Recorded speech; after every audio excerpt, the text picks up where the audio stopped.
A job is meant for working hard, but not for resting. That's what the protagonist was thinking. The others had already turned their attention to their colleague Weng. The colleague wonders if he worked yesterday. And also, there are already cries that the guy's pulse is not palpable and it is necessary to call an ambulance. And here's Weng himself. He fell down while getting to his workplace with a cup of coffee. After 10 years of hard study, Weng got a college degree and worked for 2 years. The average overtime work exceeded 4 hours daily, working without a day off for 3 months. In his 20s, the guy's health was like that of a 70-year-old. Even he himself admits that his life was no better than that of a mere dog. While his colleagues tried to shout to the guy, he had already closed his eyes and fell into some strange dream, filled with strange and unrelated things, as well as where everything is depicted in green color scheme. When he came to his senses, he felt a sharp pain. He didn't realize what had just happened, whether he was dead or not. It all reminded him of some kind of dream. But it wasn't a dream. He opened his eyes a little and noticed blood on his hand. What he saw around him didn't make him very happy. There were some strange and frightening creatures and monsters around. All the buildings were battered, as if the hands, paws, or tentacles of these monsters had collapsed on them. One could also spot some sort of monster extermination team that was in the thick of things. To say that this surprised the guy is not to say anything. He was incredibly shocked. He didn't realize what had happened, and if he had traveled through time and something like that. Looking at the reflection on the axe he had in his hands, he saw that instead of a human head, he had a dog's head. And what was that stupid face looking back at him in the reflection? He grabbed his cheeks and began to pull them away, still staring at his reflection. All he could think was that this wasn't all just some stupid dream, and this strange creature was him with the head of a dog. After dying of overwork, he had turned into a werewolf with a dog's head. What the hell is that? Sure, he said his life was no better than a dog's, but that didn't mean he wanted to be a dog at all. Meanwhile, a huge monster that looked a bit like a monster-like flower let out a growl. This sent shivers down the spine of the average office worker. Suddenly, he noticed in the reflection that he seemed to have turned into a human again, and he didn't understand why it happened, because just now he had a dog's head instead of a human head. At the same moment, the monsters came too close and he was already within range of their attacks. Now it was no longer a question of whether he was a human or a dog. His priority was survival, and life could be about to end. The humans from the monster extermination team, meanwhile, are escaping. The monster level exceeds level 3, so they need help. Someone asks the commander to call for help, and someone is asking about whether they should retreat. At the same time, the man heard a voice saying that the infected should not retreat. Weng doesn't understand where the strange voice is coming from. He hears that he must do his best not to let the monster escape from the third block, that he must destroy all of them at any cost. The infected have no right to retreat, and all those who violate the order will be executed on the spot. Finally, the guy notices where the noise was coming from. It turned out to be a collar. It was a revelation to him. He's wearing a collar, and what kind of attitude they have towards humans. So they're infected. The monster tossed aside the people who tried to stop it. The guy taking cover behind the wreckage of a building notes that the monster looks cool. He is even annoyed that they are shouting to do at any cost, but the commander himself is not here. So all he can do is give orders through his collar. Reminding himself that he is not of this world, he decides not to participate in all of this. Then sadly notes that he died before this transformation after all.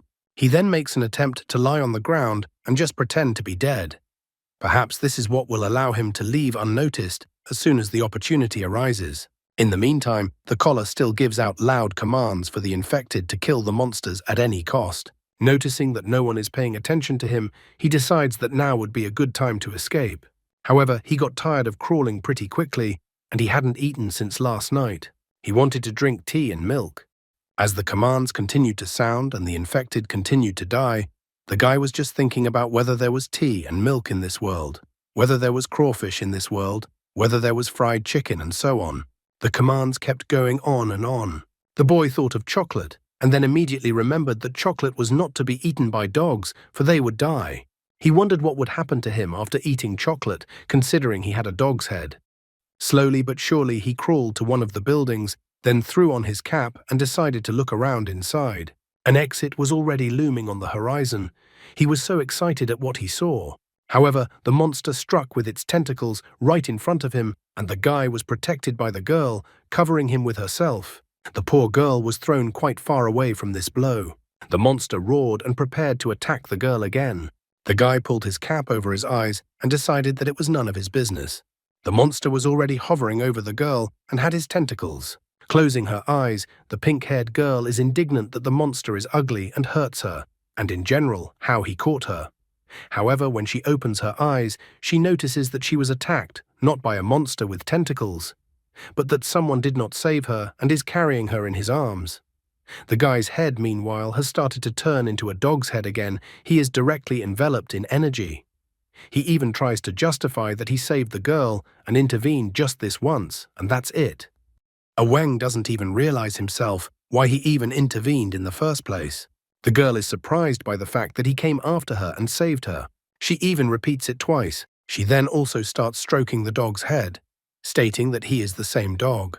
She didn't realize it would be so much fun. The guy is so pleased with the head stroking. To get out of it all, he asks her to stop, especially since she's still in great danger. The protagonist wishes he could come up with a plan for them to escape. The pink-haired girl, pointing to the collar, reminds him that they will be torn apart if they leave the area. The girl even thought that the guy decided to die with her. Hearing this, the guy immediately stops. Now he understands everything. He said something about some human rights, and here it is like this. It's not surprising to him that the infected didn't rush to escape even when the danger was maximum. He wonders if he'll be able to escape with his head still in place. This world seemed to be too unfriendly to newcomers. Since they stopped, the monsters caught up with them rather quickly. Wang wonders why there are more and more monsters and why they are all coming towards them. The girl, on the other hand, shows with all her looks that she is not a damsel in distress. The answers to the guy's questions are not surprising to her because she is a monster hunter. Having said that, they dodge the monster's attacks. The guy decides that he has no other choice. Now all he has to do is fight. He even assumes that after his rebirth, he must have been given some extraordinary abilities. But contrary to what he says, one of the monsters destroys him with a tentacle, and Wang thinks about what a weakling he is.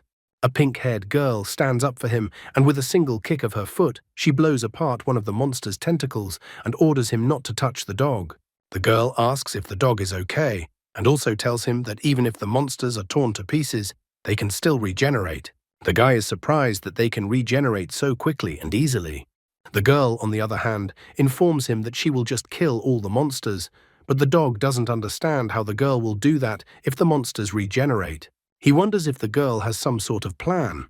The girl rips off her belt, then shoves some kind of thing in it, and suddenly it all turns into a huge-sized scythe. The girl even screams that now the monster will definitely die.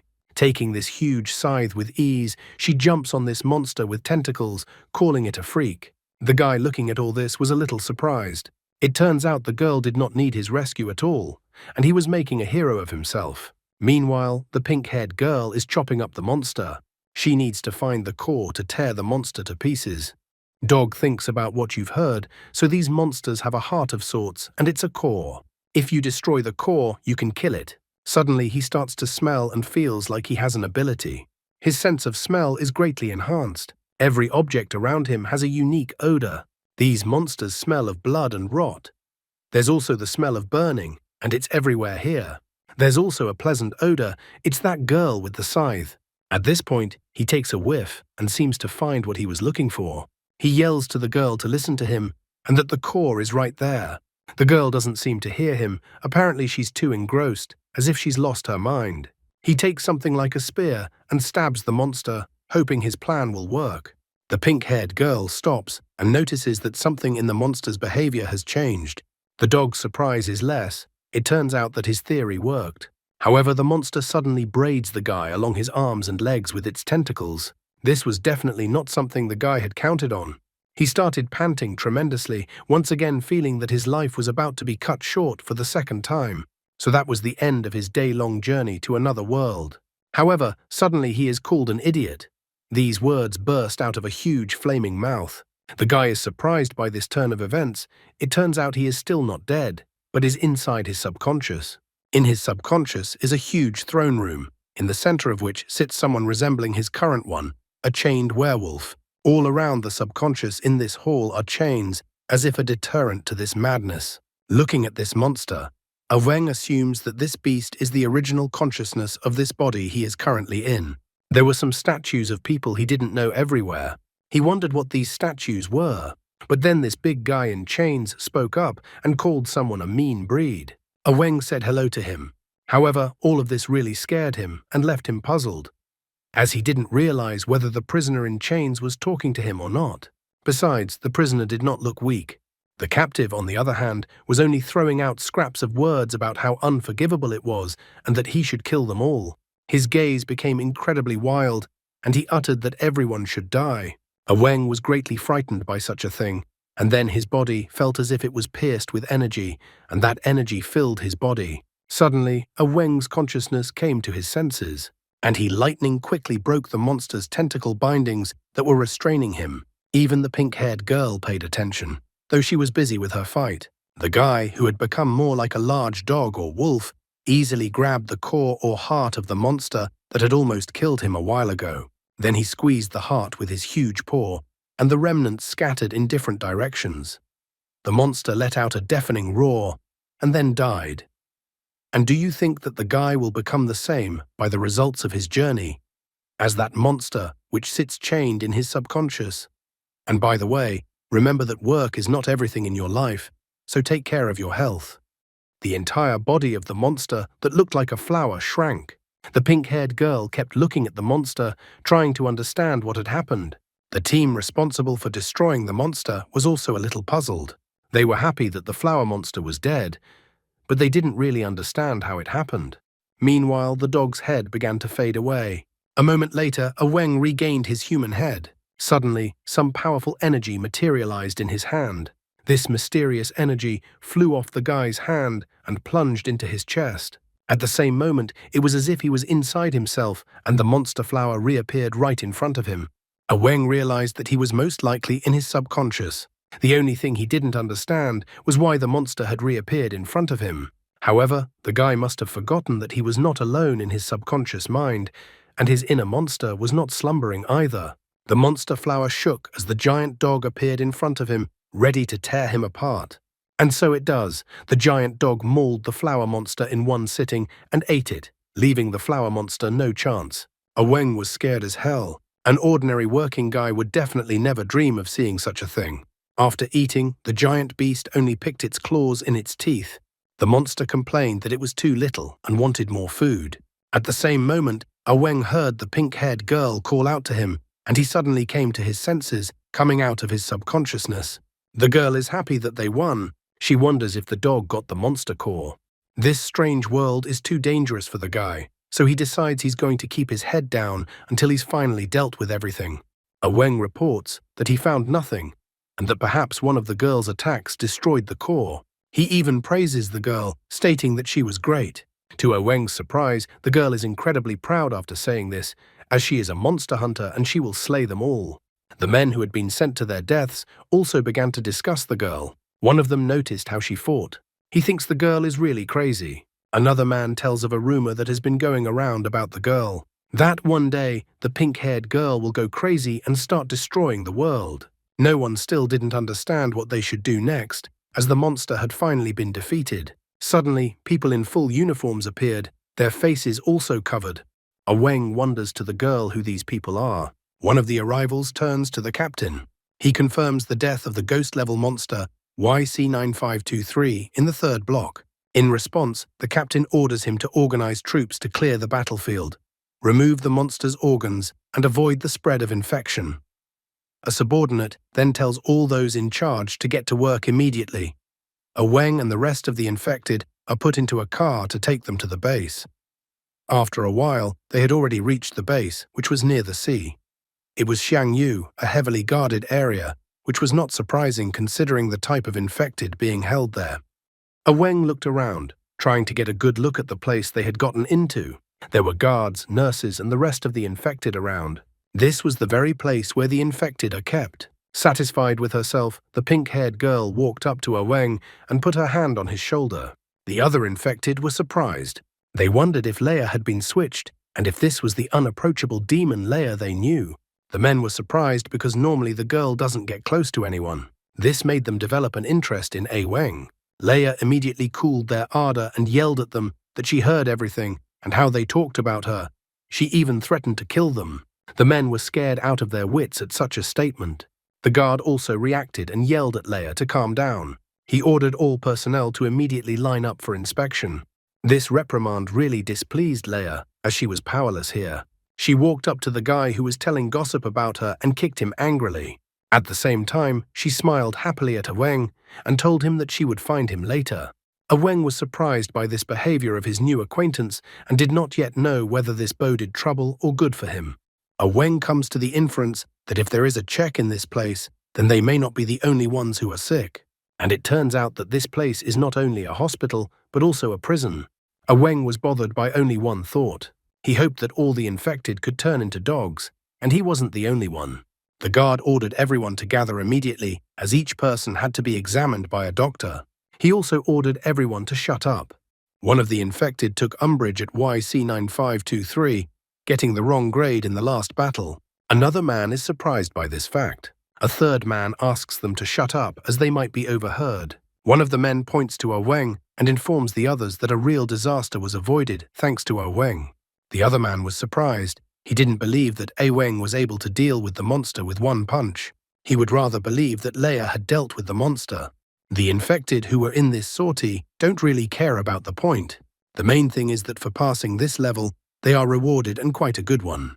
Wang realized it right away. Almost all of the infected are just a group of idiots who are not much different from typical prisoners. They try to get ahead, and whoever is in charge sends them to more and more hell. Wang has learned this lesson in his past life. Wang is sure that if the others find out what is inside him, they will kill him immediately. Wang realizes that his only chance for salvation is to escape. In order to make a successful escape from this place, he must behave with restraint. He decides to be more modest in order to gain his freedom. However, his plans are immediately ruined. The blonde stood up and informed everyone that the monster YC9523 was not killed by Leia, but by Wang. All of the infected's gazes turned towards Wang, who had only decided to sit quietly and unnoticed. However, almost immediately, the infected all burst out laughing, because according to them, there was no way Wang could have defeated that monster. Blondie agrees with them that it may sound unbelievable, but it's true. He tells them that the dog successfully found the core thanks to his sense of smell, which is 20 times stronger than that of an ordinary human. Blondie confirms that he saw the whole thing. Blondie was just about to tell the others what the dog had screamed when he was immediately shut his mouth, not allowing him to say anything else.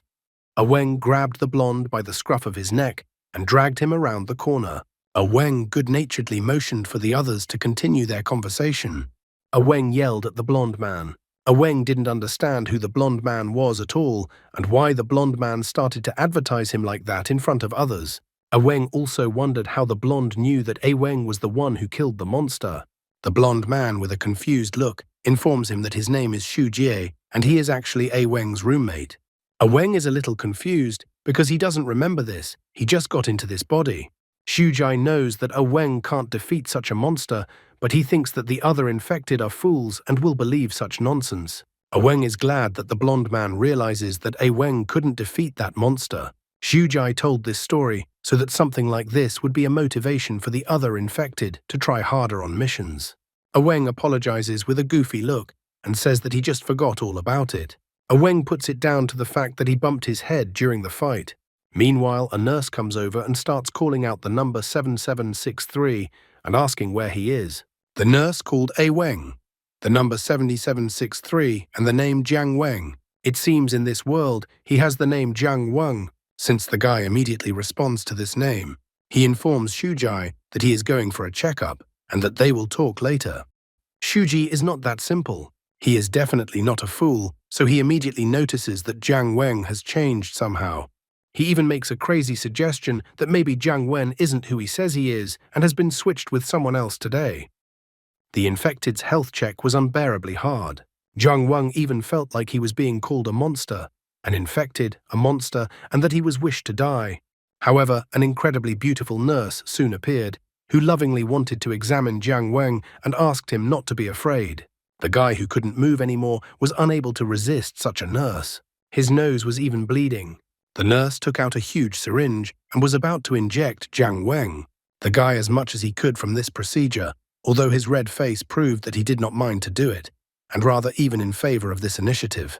He was so willing to trust the nurse that his feelings for her became incredibly inflamed, and his head once again turned into a dog's head from pleasure. In the same instant he awoke. All of this was just his nightmare. Too much had come over him on his first day in his new-to-him world. He was glad that at least there was a nurse. When Jiang Weng turned his head to the left, he noticed Leia sitting in front of his bed. Jiang Weng was greatly surprised by this sudden turn. He actually cried out. He didn't understand how the girl got into his room. Leia asked the guy to be quiet as she had secretly sneaked into his room. Wiping his eyes, Jiang Weng wondered what the girl forgot in his room, and even in the middle of the night, Leia thought the guy was having such a funny sleep, which is why she decided to watch him. Leia reminds the guy that it is customary to pay for salvation. Since Jiang Weng saved her today, Leia wants to pay the guy back. Jiang Weng is surprised. That's how the girl thinks. Then he wonders how Leia is going to repay him. For starters, Leia is going to get under the blanket. Jiang Weng wonders what she is going to do next, but Leia asks the guy to be quiet. Watching all of this is Zhu Jie, who is being kept awake by these two. Shuji realized that Jiang Weng seemed strange and distracted for a reason. Shujai seems to have realized the reason. It's all spring, the time of breeding. The girl is about to embrace Jiang Weng with her arms. Jiang Weng, like a faithful dog, even has his tongue sticking out. He's not wagging his tail like a dog, and that's because he hasn't transformed yet. Leia wrapped her arms around Jiang Weng's neck so tightly that the guy thought that the girl was about to strangle him. At the same moment, the couple notices Shuji sitting and glowering. Leia asks Shuji why he is still awake. Shujai takes her hint without any unnecessary explanation. Shujai decides to leave the room and asks the couple to have fun, and he will cover for them. Leia even felt like she liked Shujai as well, except that Jiang Weng isn't particularly pleased that his roommate is escaping like this. After all, Leia is completely inept at doing what the guy wants. Jiang Weng even asks Shukai not to leave and help him. Shuji is surprised, for he doesn't understand how he can help. Jiang Weng exclaims that Shujie is just thinking about the wrong thing. Leia doesn't understand, as she has to do a favor for a favor. However, Jiang Weng asks her to drop the idea. Shujie asks them to keep their voices down, as the guards can hear them. Meanwhile, night guards patrol the area. At this moment, another person was heading towards the guards. I wonder what trouble awaits the guy and his friends, and also how he will get out of these problems. The guard first wondered who was in front of him. However, when the man stepped out of the shadows, the guard recognized him immediately. The man introduced himself and said that he was from the task force, from the 3rd squad. The man also showed a piece of paper. It was a license to seize the infected. The man needed 3 infected to accomplish the mission, and he demanded those infected right now. As they walked towards the infected, the guard asked if the man had anyone in particular in mind. Carefully looking over the names of the infected on the 1st floor, the man informed him that he didn't have a specific person for the mission yet, but he had a hunch they were here. After a while, he ordered that the 2nd floor be examined. The guard understood the order. The trio still continued to make noise. Jiang Weng was still asking Leia to leave his room. He even wondered if it could be considered an escape. Leia doesn't think she has anything to be afraid of. Jiang Weng thinks he has something to be afraid of. Shuji is still trying to be invisible. He asks Jiang Weng to ignore him. He can wait in the restroom while Jiang Weng finishes having fun with Leia. The guy tried to chase the girl away with the promise that they would meet up later, but the girl thought the guy was lying to her.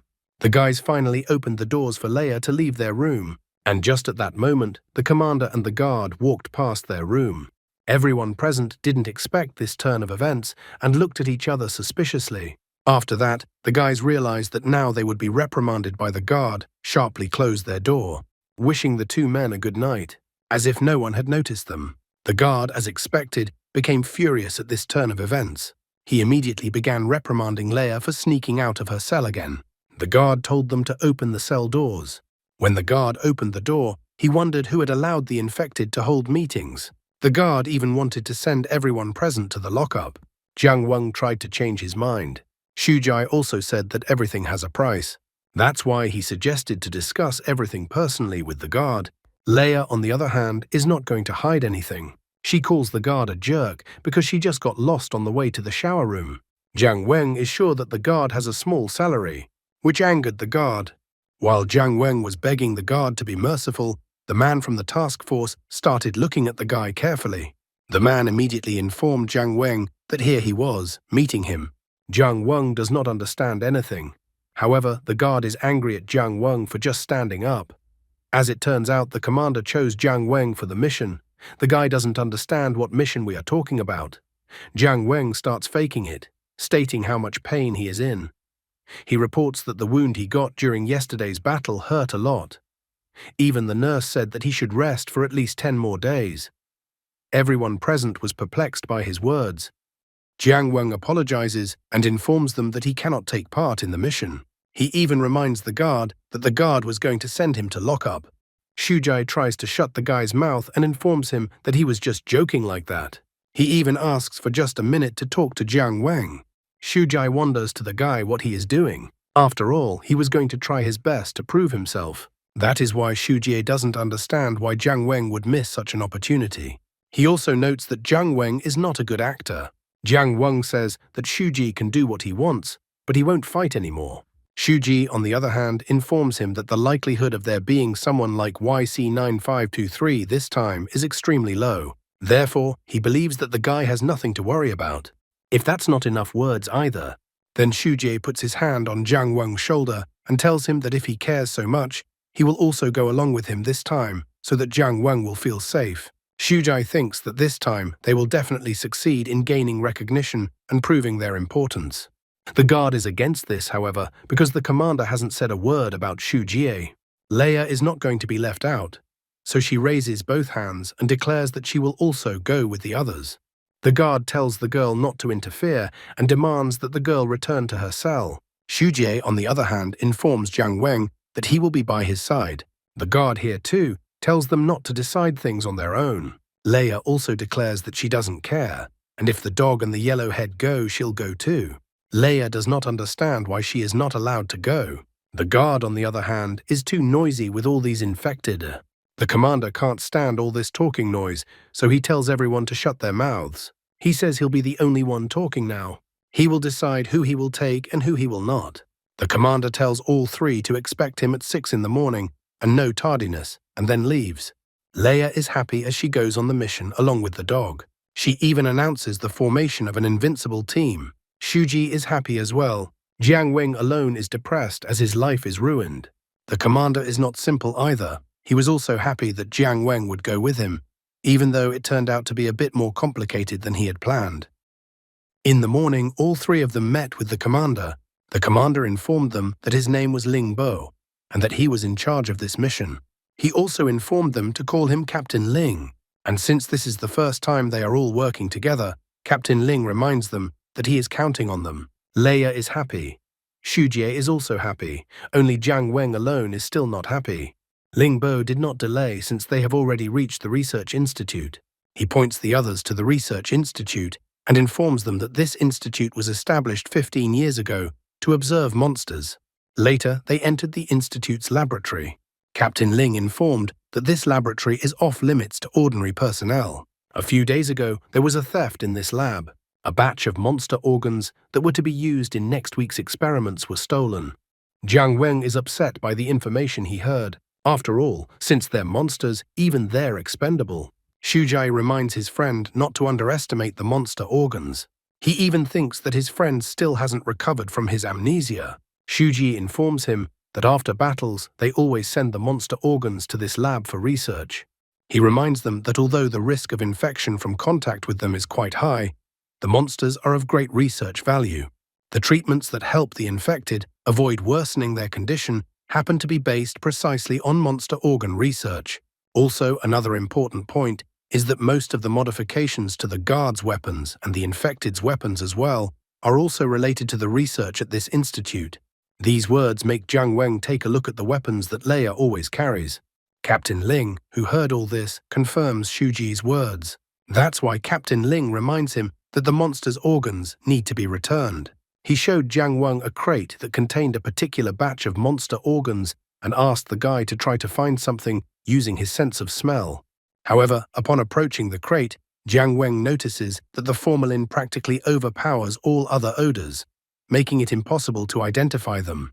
Xu Jai immediately inquires with the captain about the surveillance cameras installed in the lab.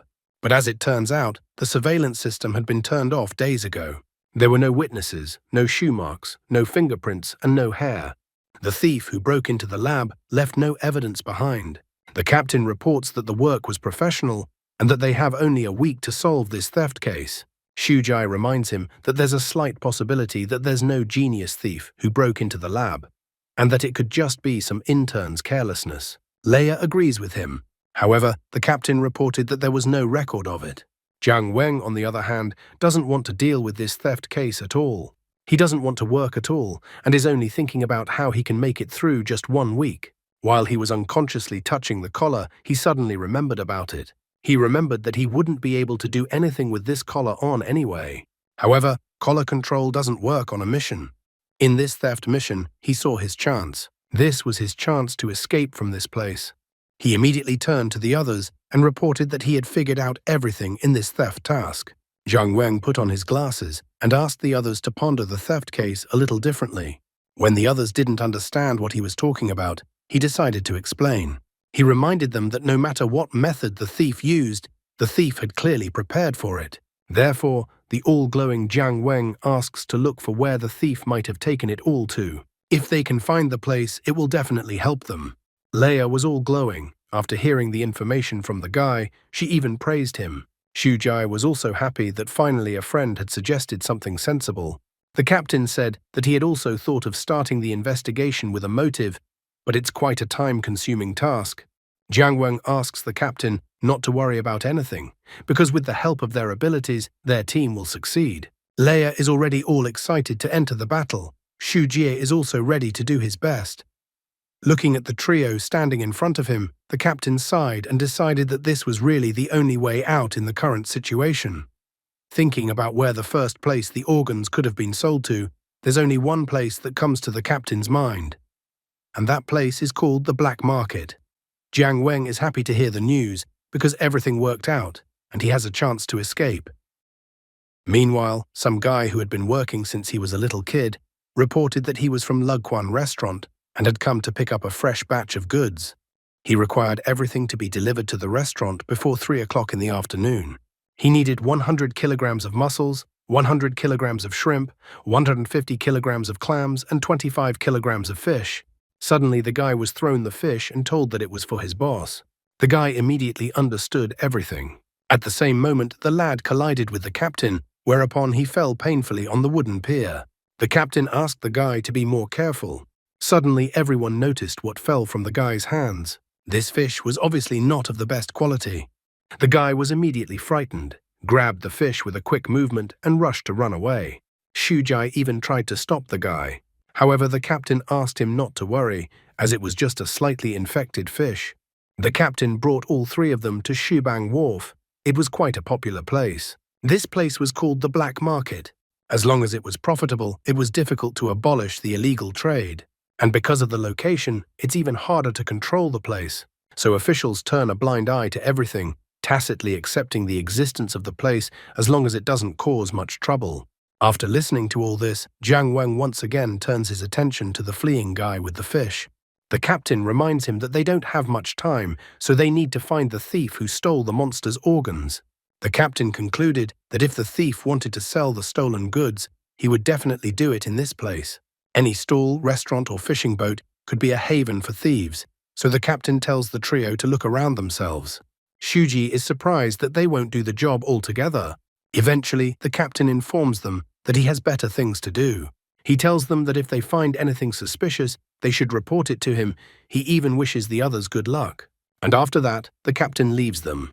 Meanwhile, the captain did not go to rest. He went to one place. When he entered the establishment, everyone there was having fun. However, as soon as the captain opened the door, all the men's eyes immediately went to the captain. The captain is glad that everyone turned out today. He even declares that no one will be able to escape today. However, as it turned out, this was a premature opinion, for the captain had come to this place to rest. Taking off his jacket, the captain declares that he will get rich today.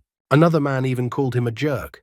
The captain, however, informed everyone that no one would go home today unless they were drunk. He even tells the boss to bring in a dozen mugs of beer. Everyone in the bar was overjoyed. After a moment, the captain himself was happily pouring beer from the bottle into his mouth. At the same time, Shujai only noticed that the captain had really left them alone. He even seemed unreliable to Shujie. Jiang Weng, on the contrary, thinks that the captain did the right thing. After all, they only have 7 days to find a needle in a haystack. Therefore, the best option is to split up and act. Jiang Weng decided to go ahead and contact them later. Leia, at this moment feeling free, was already running away from them in the opposite direction. Shujai was at a loss, as he didn't know what to do in such a situation. In the back of his mind, Jiang Weng apologized to the guys, as he would have to act on his own. He decided to bring everyone here not to investigate, but to regain his freedom. Walking through the black market, he notices that there is a very diverse crowd in this place, and the chance that he will find the right person for him is quite high. He needed someone to take the collar off of him. He only had 7 days, so he didn't want to waste a minute. From the moment he entered the black market, there were many strangers' eyes on him. Finally, after a while, Jiang Weng reached one building in the black market. He thought that this was the starting point of his search. At the entrance to the establishment, the guy was greeted with a smile by an employee. Meanwhile, night had fallen and the captain still continued to drink, not wanting to go anywhere. The next morning, Leia and Shuji still also went in search of the stolen organs. After finding a place to sleep for the night, Leia slept in the bed while Shuji sat outside the door. The third day came. The morning came quickly and the black market was fully operational again. Jiang Weng let out a frustrated sigh. It was more difficult than he had anticipated. In 3 days, he still hadn't managed to accomplish anything. He had already noticed that this restaurant was obviously not that simple, but he still hadn't been able to find out anything. There was too little time for such a task. Suddenly, the employee who was only talking to the guy who came in ran to his boss. The boss's smile could not be hidden after his words. The boss didn't hesitate to run to see what his subordinates had done. The subordinates were all smiles when the boss ran out to meet them. He asked if they had succeeded. One of the subordinates said that they had succeeded. He even praised the boss because he was incredibly talented and that his method had worked. The other subordinate agreed with this statement. They gathered the infected creatures together, then starved them, and then forced them to fight each other. One of the infected became incredibly ferocious through this method. As soon as they opened the container, a monstrous monster emerged. This monster looked like a chimera, as if a fish had been combined with an arthropod. At the same time, the fish had giant fangs. Level, weak beast. The boss asked if anyone had discovered their plan, and the subordinate replied that it was simply impossible. The boss is incredibly happy to hear the news. He is glad because the more ferocious the monster, the more expensive it can be sold. Even for such a monster, he was expecting to get 100,000. Meanwhile, Jiang Weng was sitting on the roof with his hood over his head like a Spider-Man. He knew that there was something going on in this place, but he didn't think it would be this much fun. Suddenly, the monster became enraged and pushed his subordinates away. The monster was about to escape, however. The boss told his subordinates not to let the monster escape. At the same moment, right in front of the monster, Jiang Weng jumped off the roof. The boss immediately told the guy to stop the monster. Jiang Weng is upset. He doesn't understand why people want to possess what they are not supposed to. He reminds him that it's the boss's monster, so he and his subordinates should help Jiang Weng. The monster still keeps running at the guy, so he has no choice. Jiang Weng firmly grabs the wooden beam like a baseball bat and swings like he's trying to hit a home run. The boss practically has tears in his eyes as the defeated monster falls right in front of him. The boss is incredibly upset because now he won't get his 100,000. Frustrated and furious, the boss wonders who the guy in front of him is. Jiang Weng is practically sickened by the stench that comes from the monster. Since the boss asks who he is, Jiang Weng informs him that he is the one who knows their secret.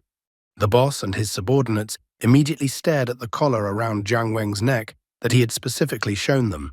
Seeing the collar on the guy, they were immediately wary because he is infected. Jiang Weng admits that the boss is not mistaken and that he is the infected one. The guy immediately informs the boss not to worry. Jiang Weng didn't have any thoughts of reporting them, and he doesn't realize if there's any point at all. Then the boss asks what the stranger wants from him. Jiang Weng says that he came to ask some questions, and he hopes to get an answer to them. And if the answers are different from what he knows, It will make for an uncomfortable situation. The boss immediately realized that it sounded like a threat, so he became even more wary. Jiang Weng asked his first question. How long had the boss been working in this field? The boss said that he inherited the restaurant about 7 years ago. Jiang Weng immediately noticed that in 7 years, the boss must have acquired connections. Even more wary, the boss informed that he had some connections. Then Jiang Weng asked the third question. Was there anyone who could remove the collar from him? The boss was incredibly shocked when he heard what the guy standing in front of him said. Jiang Weng once again points out that the boss didn't hear it and that he is looking for someone to take the collar off him. The guy notices that this is also beneficial to the boss. After all, what the boss is doing is not normal. If the boss will help him, he will help the boss. The boss immediately informs him that he has a man who can remove the collar. He offers to take the guy to him. Jiang Weng likes people with business acumen. However, the boss shows his subordinates a thumbs up, and they somehow smile grimly. I wonder if they're going to harvest the guy's organs. I've seen something like this before. Meanwhile, Shujai notices that their friend has been gone for days. Leia is also upset that her dog is missing. The captain was also nowhere to be seen. Shuji only hoped that nothing bad had happened in the meantime. The boss led the guy to have his collar removed. Jiang Weng inquired whether they had a long way to go. Then the boss admits that removing the collar privately is a serious offense. Therefore, it is logical that one should hide well if one is engaged in such a thing. The boss informs him that they are almost there. The boss is already happily noticing the guy calmly walking into his ambush. All the subordinates in the neighborhood had already prepared. They were just waiting for the signal to start. One of the subordinates notices that the guy doesn't look very smart. Another subordinate doesn't think the guy might be able to fight back. The third subordinate was glad because the infected guy would be worth over 100,000. They all rejoiced because this is what happens when you get in their way. After that, the operation to capture the guy began, and all the subordinates jumped out of their hiding places. But there was no one in the alley, neither the guy nor the boss. Everyone had seen them going to that place, but at the moment, there was no them in that place. Meanwhile, in the neighboring alleyway, Jiang Weng clamped his hand over the boss's mouth. The subordinates were trying to find the boss and the infected. They decided to search all around. Jiang Weng ordered the boss to keep quiet. He recalls that he was sincere with the boss and the boss thought of killing him. He notices that all these people smell strongly of fish, so he immediately realized what was waiting for him next. The boss is almost crying as he realizes that his life is at stake. Jiang Weng asks the boss one last time if he has someone to help him.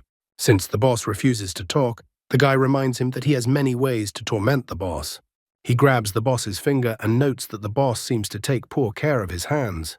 It seems to the guy that the boss has so many burrs on his hands. He even offers to help the boss and tear them off one by one. The boss's eyes even started to bulge. After that, the guy didn't just talk, but did what he said he would do. The boss even cried from this pain. Jiang Weng doesn't understand why the boss doesn't tell him. He even calls the boss a stubborn talker. The boss couldn't stop his tears. It was only at this moment that Jiang Weng noticed that he had been gagging the boss all this time. He even apologized to the boss. He asks that when he let go of the boss's mouth, then he wouldn't think of screaming, because the boss hasn't seen all that the guy is capable of yet. As soon as he let go of the boss's mouth, the all-crying boss sat down on the ground and as if to let out a breath. Still crying, the boss immediately said that there was a place called Xiaguang. There was a person there who could help the guy remove the collar. Only the people living there would dare to do such a job. Jiang Weng inquired if the boss was cheating him this time. The boss immediately squeals with fear that he is not cheating him. The guy reminds the boss that if he finds out that the boss cheated him, the boss won't get off that easy this time. In the same instant, the guy's face turns into a dog face. He promised that if the boss had cheated him, he would arrange for the boss to have nothing to get burrs on. The boss was incredibly frightened by what he heard. The same boss who thought that he could do whatever he wanted and that no one would ever do such a thing to him. After saying those words, Jiang Weng immediately left the boss. And at the same moment, the subordinates arrived at the scene of their boss's humiliation. They kept wondering where the jerk who was next to the boss was. The guy was glad that he was finally able to find the information. The city in question was about 100 kilometers from the black market. He had 2 days left for everything. He's even trying to think positive that he'll definitely succeed in getting the collar off this time. Suddenly, in an alley, Jiang Weng bumps into a guy. and the guy's smell seemed familiar to him. This guy talking on the phone had the smell of a lab where monster organs were missing. The man informed his interlocutor that the goods were ready, and he demands that everything be as agreed, not a penny less in money or weapons, and that he was on his way. Jiang Weng, meanwhile, was hiding around the corner. The man smelled of formalin from the lab, even though the smell was faint, but it was definitely him. Jiang Weng even wondered if this was the thief they were looking for. Even if he is not a thief, he is definitely related to this case. The guy realizes that this encounter with a potential thief is too bad timing. If he reports the potential thief, it will ruin his plans. The captain, in the meantime, continued to party at the bar and not engage in his assignment. He even sings songs. Suddenly, someone called his phone and the all-cheerful captain answered the call. It was Jiang Weng, who still decided to report that the target had been located. He had found the kidnapper. The captain seemed to sober up from the information he heard and was no longer so drunk. Jiang Weng said that he was currently watching the potential thief. The potential thief was on his way to his city. Jiang Weng then reported that the suspect is a man about 175 centimeters tall, appears to be 27-28 years old, wearing a red and white twist, wearing a gold chain, has a tattoo on his head, no eyebrows. Now the suspect was about to board the dark red ship at the West Pier, so Jiang Weng asks the captain to hurry. Jiang Weng believes that he has done even more than what was required of him. After that, he is going to head to Xiaguang. At this time, the guy himself, someone was watching, hidden in the shadows, and the guy didn't even notice it. Meanwhile, the suspected thief had already negotiated with the captain of the ship. After their conversation, he easily jumped onto the ship. The captain and the others watched from hiding. Shujai wondered where the captain had been all this time and why he smelled so stinky. The captain, however, calls him an idiot and that he doesn't realize it's all a disguise necessary for the investigation. He even tells them to watch themselves first. Looking at the ship, he thinks that Jiang Weng must have talked about this ship. The ship had a completely ordinary number, and the captain was curious if it was related to this case. Shujai wondered where their friend was, and did he really tell the captain about everything but didn't show up himself? Unfortunately for them, the guy didn't respond to their messages. Leia is worried too, because the dog has been gone for days. Shujai assumes that the guy decided to investigate on his own. Leia, on the other hand, is worried that the guy might have been grabbed by those freaks. The captain thinks that if he got it right, he's got a big fish on the hook. He's even thinking about getting a promotion, and once he's on the thief's trail, he doesn't need the infected anymore. So he decides to send them back today. He is glad that the enemy blundered, and he managed to remain undetected by the enemy. He believes that he should follow the plan, and then everything will definitely work out. However, he did not consider other variables in his plan, for to his surprise and incredible shock, Leia and Shujie had walked out onto the dock directly to the ship while the captain was contemplating his promotion. The crew from the ship were suspicious of the arriving strangers. Shujai reports that they were investigating a case and needed to inspect the ships in this port. It was standard procedure, so he hoped for cooperation from the ship. Leia was also trying to insist on cooperation. The captain stared at the arriving strangers, and then, while another member of the ship's crew turned around and walked away, he demanded a warrant. Shuji was surprised when he heard about the warrant, because the others had agreed without a warrant. Leia was starting to get annoyed by this situation. Shujai read that maybe their captain had a warrant. The potential thief, meanwhile, was observing the situation through the ship's window. Shujai immediately tried to summon the captain to bring the warrant. The captain grabbed his head because he would definitely not get a promotion now. He called them idiots and asked them to stay out of it. The thief glanced at the captain, who had come out of hiding. He immediately informed his subordinate that these strangers were not who they said they were. The ship's captain insisted that without a warrant, they had no right to enter the ship. However, the guys bent their line that they were under investigation and they were obliged to cooperate. Shuji advised him not to complicate things and called out to the captain again. However, the captain of the ship had already gone to threaten that Shuji would become fish food. At this moment, the less patient Leia immediately kicked the ship captain in the face. The girl orders the ship captain to bring a bloodhound. Shujai notices how confident Leia is that they will definitely succeed. The ship captain pretends not to understand which bloodhound they are talking about. Leia tells him to move and do as she asks if he cares about his life. The would-be thief realizes that the strangers have figured something out, and he commands that they not be allowed to leave. At the same instant, people rushed out from everywhere and surrounded Ling Bo and his subordinate infected. The captain of the ship immediately stood up, grabbed his weapon, and reported that the strangers had messed with the wrong people. He started firing, and a large number of bubbles were sent towards Leia and Shujie. The guys didn't realize what it was. It wasn't until the captain realized everything, he immediately yelled that it was a secret weapon and urged the guys to dodge. The noise from the battle came to Jiang Wen's ears. He is even surprised that the sounds of battle from the ship even reach this place. Running away, the guy is comforted that the girl and the others will be okay. He knows that the others consider him their friend, but he doesn't want any trouble. He even apologizes to the others and says goodbye to them as friends. However, he himself runs out at exactly the wrong place and at the wrong time, as he encounters a large number of monsters. Shujie shields his hand from the bubbles, and as soon as the bubble touches his hand, and as soon as the bubble explodes, the captain declares that the weapon is made from the bones of a monster. The bubbles that come out of their weapons explode with a 60% probability. Therefore, the captain advises the boys to run away. However, Leia and Shujie find themselves surrounded by the bubbles. Leia notices that the guy never came back and that they must find him. Jiang Wen himself, in the meantime, encountered monsters. They were infected monsters, and he found himself somehow near them and didn't understand how it happened. Seeing the frightening aura emanating from these infected, Jiang Wen thought that he would definitely not live. However, all the monsters suddenly kneeled before him and informed him that they had finally met their great lord again. Looking at the monsters that kneeled before him, he didn't understand which great lord they were talking about. However, almost immediately, he came to the conclusion that they must be talking about the monster inside him, and that he was indeed a lord to them. It seems that this body is indeed some sort of monster leader. The monster with hair like vines asked if there was any progress on the Lord's mission. The guy absolutely didn't understand what mission it was talking about. He tried to go inside his soul to meet the monster inside him. Inside, he called out to the monster and felt that they should help each other and exchange information. Jiang Wen was even embarrassed. He was annoyed that the monster didn't answer his question in any way.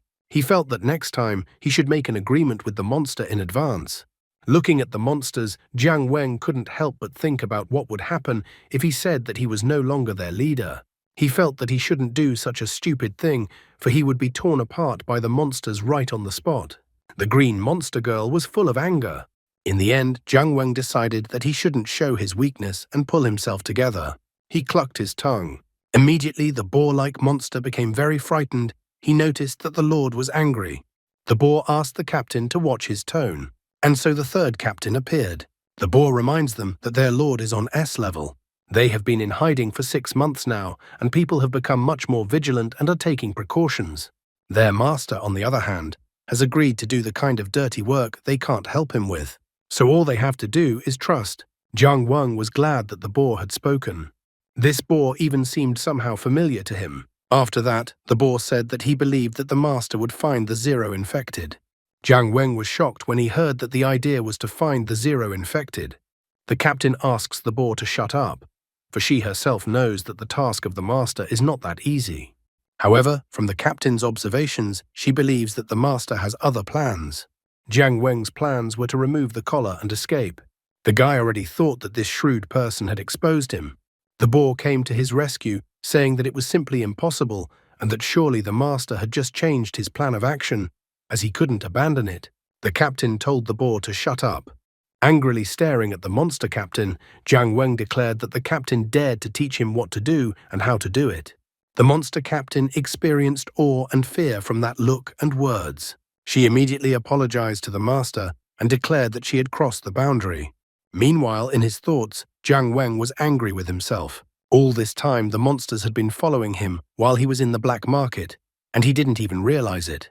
He complained that he lacked experience. However, he told himself to calm down because he needed to analyze the situation. According to the boar, he is a spy who was sent to find 0 infected. These monsters were his subordinates. They were continuously following him, so even if he took off the collar, he wouldn't be able to escape.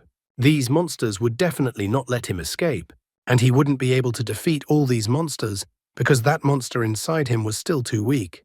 The guy had no idea what he should do in this situation. He needed to think of a way to get rid of the monsters. Meanwhile, Shujai was still being attacked with the bubbles released from the bone weapon. Leia was also fighting against the attackers. She was incredibly pissed off by all those bubbles. She declared that she would kill anyone who touched this guy.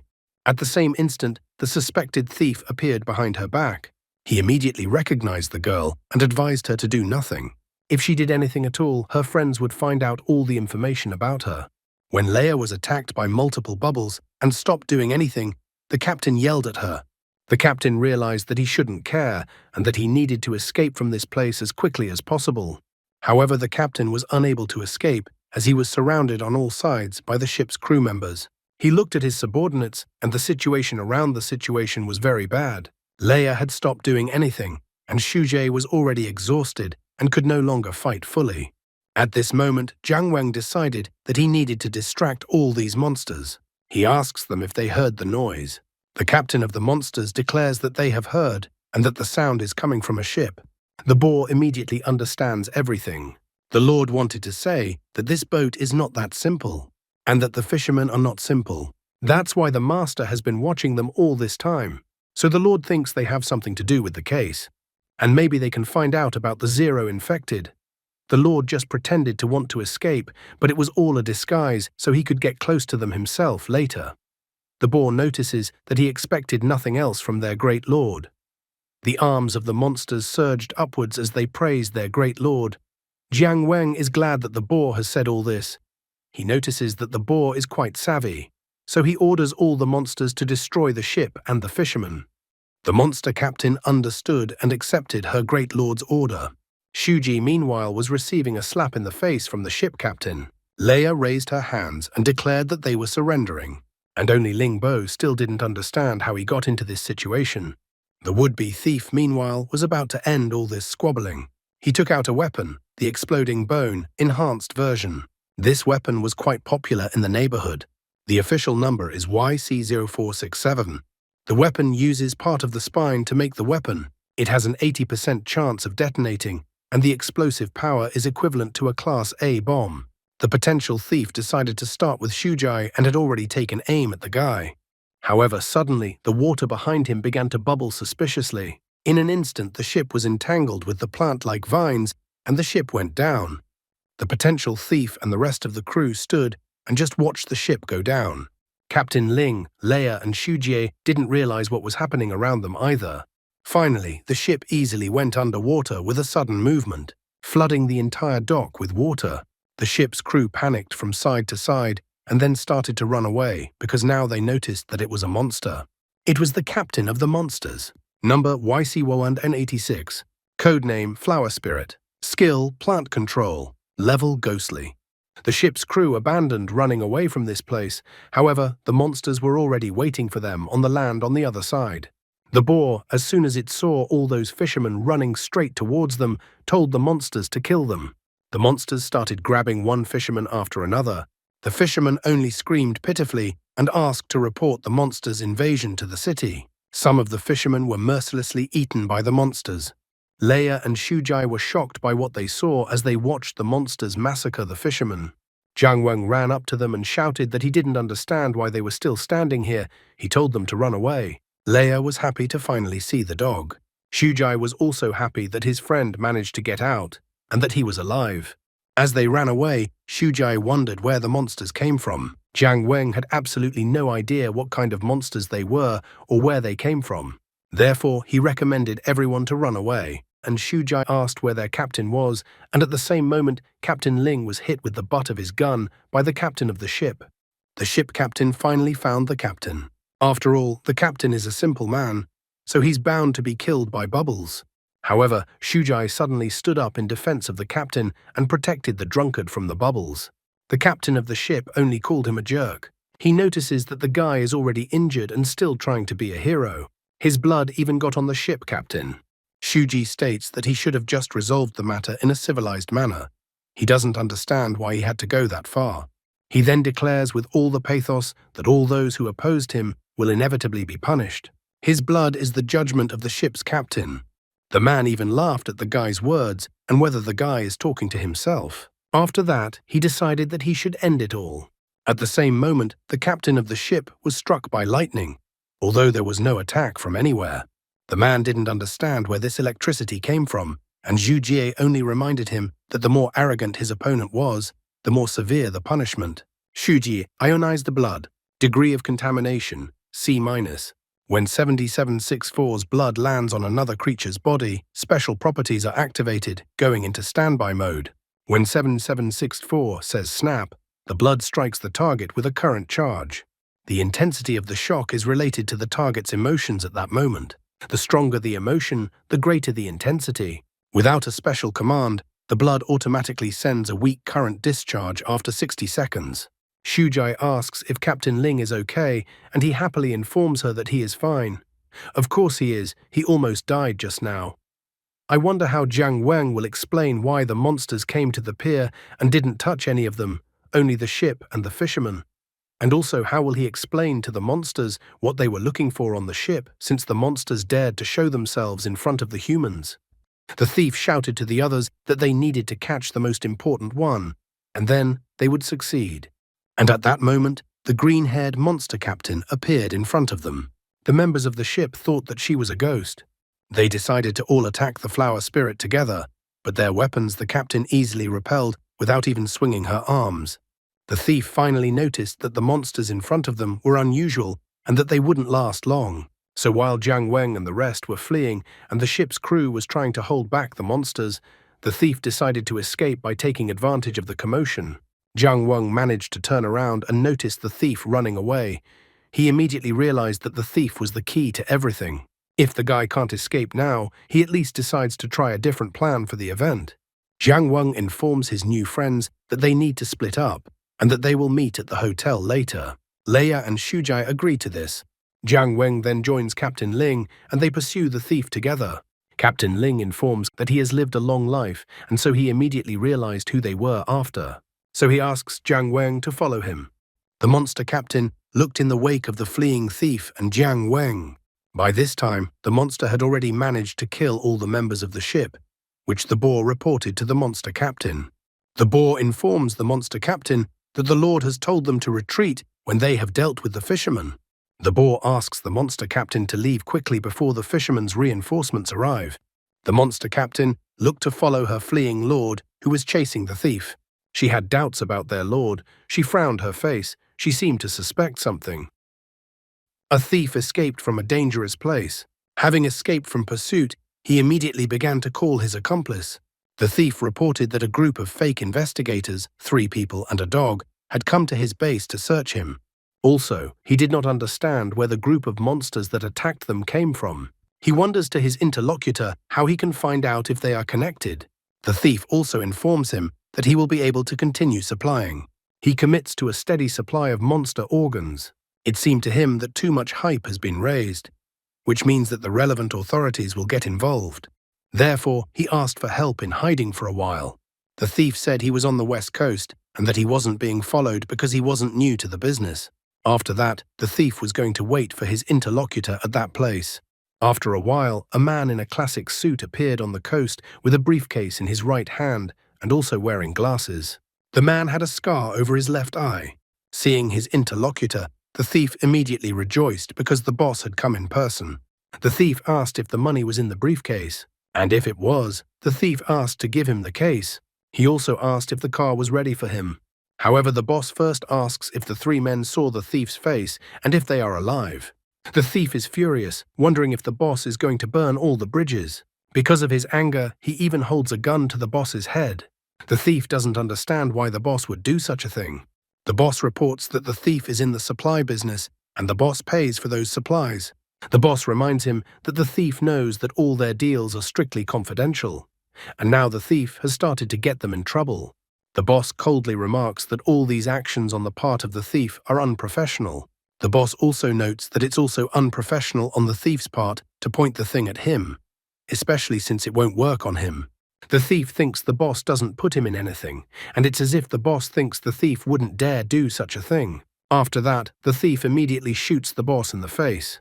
A briefcase fell out of the boss's hands at the same moment and landed behind the guy. The thief began to resent that the boss had used it and now decided to throw it out. This is why the thief asks that the boss not blame him for being ruthless. He decides that he will first take the boss's life and then reveal all the boss's dirty deeds. The thief decided to find the briefcase after that, but suddenly something came that the thief did not expect. The briefcase was empty. At the same moment, the boss informed him that, as he said, the thief's attack would not work on him. When the smoke from the attack cleared, it became apparent that the boss's body was fine. The boss's body was enveloped by some strange essence. The boss also notices that there is a real gulf between his and the thief's armament. This was another point in the thief's unprofessionalism. That entity was jellyfish armor, created from the body of a monster jellyfish armor, number YC0213. It combines fluidity and strength. It can take any shape. The boss then offers the thief a glimpse of what professionalism is and uses the shape of the jellyfish armor spikes. At the same moment, the boss's hands are covered with sharp spikes, and he quickly moves to the thief. The boss instantly attacked the thief and didn't leave him no chance. The large and sharp spikes struck the thief's entire body at an incredible speed. After that, the boss took away the thief's ability to think, as there was nothing else for him to think about. And while the head was rolling, the boss noticed something suspicious. Jiang Weng and Captain Ling hid behind a nearby rock. Jiang Weng wondered if they had been discovered or not, while the boss was looking exactly at the spot where they were hiding. The boss couldn't let the witnesses be left alive if there were any, so he went to see what was behind the stone. Looking behind the rock, the boss found 2 footprints. He immediately realized that something was not clean here, and that according to those footprints, there were 2 people here. Jiang Weng and Captain Ling meanwhile tried to escape. Jiang Weng wondered why the man wasn't chasing them, and if they had gone unnoticed. Jiang Weng thought that the guy was a common thief who was donating organs to that boss with the scar, which means it's an organized criminal trade.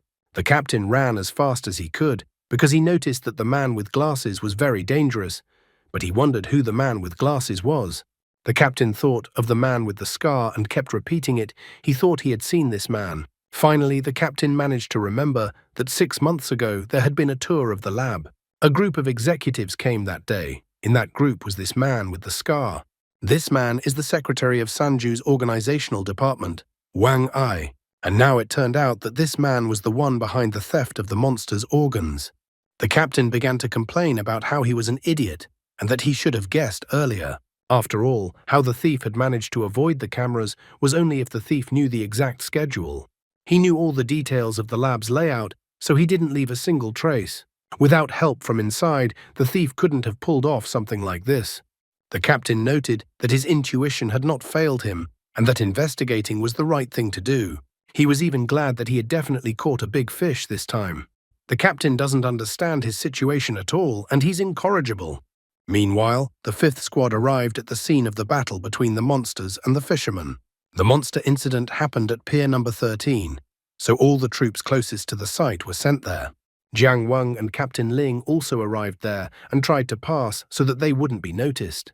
So Jiang Weng and Captain Ling arrived at the hotel. Leia was happy to see her dog and immediately climbed up for a hug.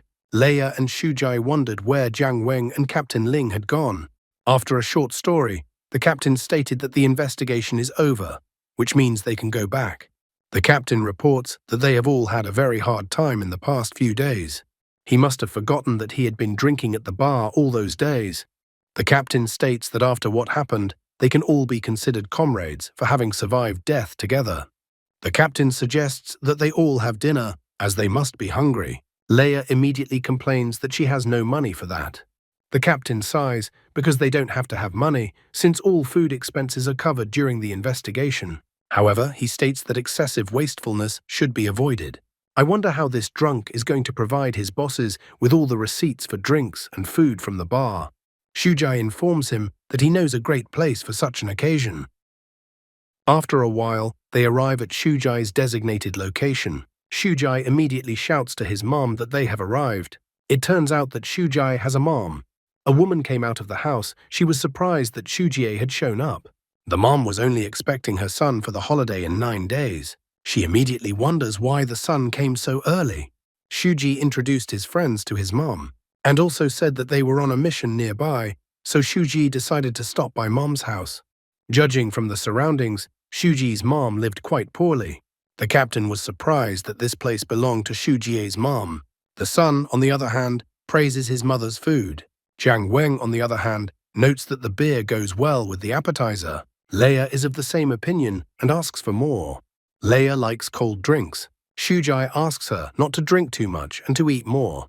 Jiang Weng asks the captain if he is happy that there is progress in the case. He was about to tell about the man with the scar. However, the captain interrupts him and asks Shu Ji how his injuries are. Shujai reports that he has self-healing ability, so he was fine. Leia was still happy to drink. Everyone tried to force Shujai to drink for some reason, but he refused. Shujai's mom reported that her son had been a good boy since childhood. Everyone sat and ate and enjoyed this good time. Suddenly, Jiang Weng asked the captain again if he knew the man with the scar. Leia and Shujie also tensed up. They were curious about the scarred man. However, the captain wasn't going to give up and decided that he would tell them if they outdrank him. Obviously, the captain didn't want to say anything about the man with the scar. After a while, Jiang Weng declared that the captain was just a monster. Leia still refused to give up. She asked Shujai to help them, but he refused again. At that time, even his mom had already decided to let Shuji have fun with his friends since it was the first time he brought someone home. Leia wanted Shujai to listen to his mom. Jiang Weng thought that auntie was so kind. The captain, on the other hand, couldn't think of much else anymore.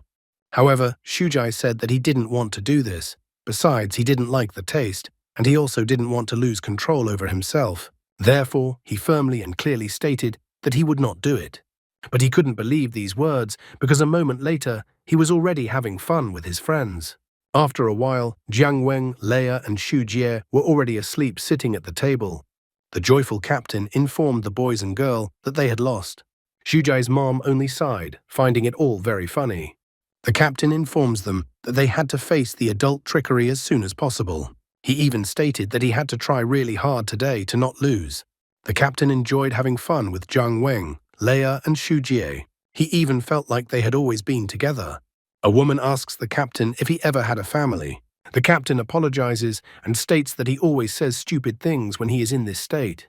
He even decides to go for a walk, eating more than he had a headache. The woman reminds him that they have a restroom in their house, but the man decides to head outside anyway. Later on, the captain was nestled against some wall and decided it was a good time to flush his need. At the same moment, a man with glasses approached the captain from behind. The man immediately recognized the man as Ling Bo.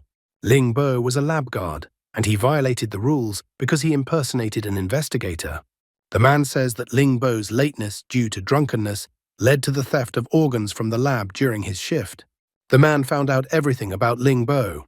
Ling Bo used his connections to win 7 days, forged an investigation authorization, and summoned 3 infected from Xiang Yu to look into the case. Wang Ai even wonders if Ling Bo took such a risk just to keep his job. He even wonders if Ling Bo really likes working as a security guard that much.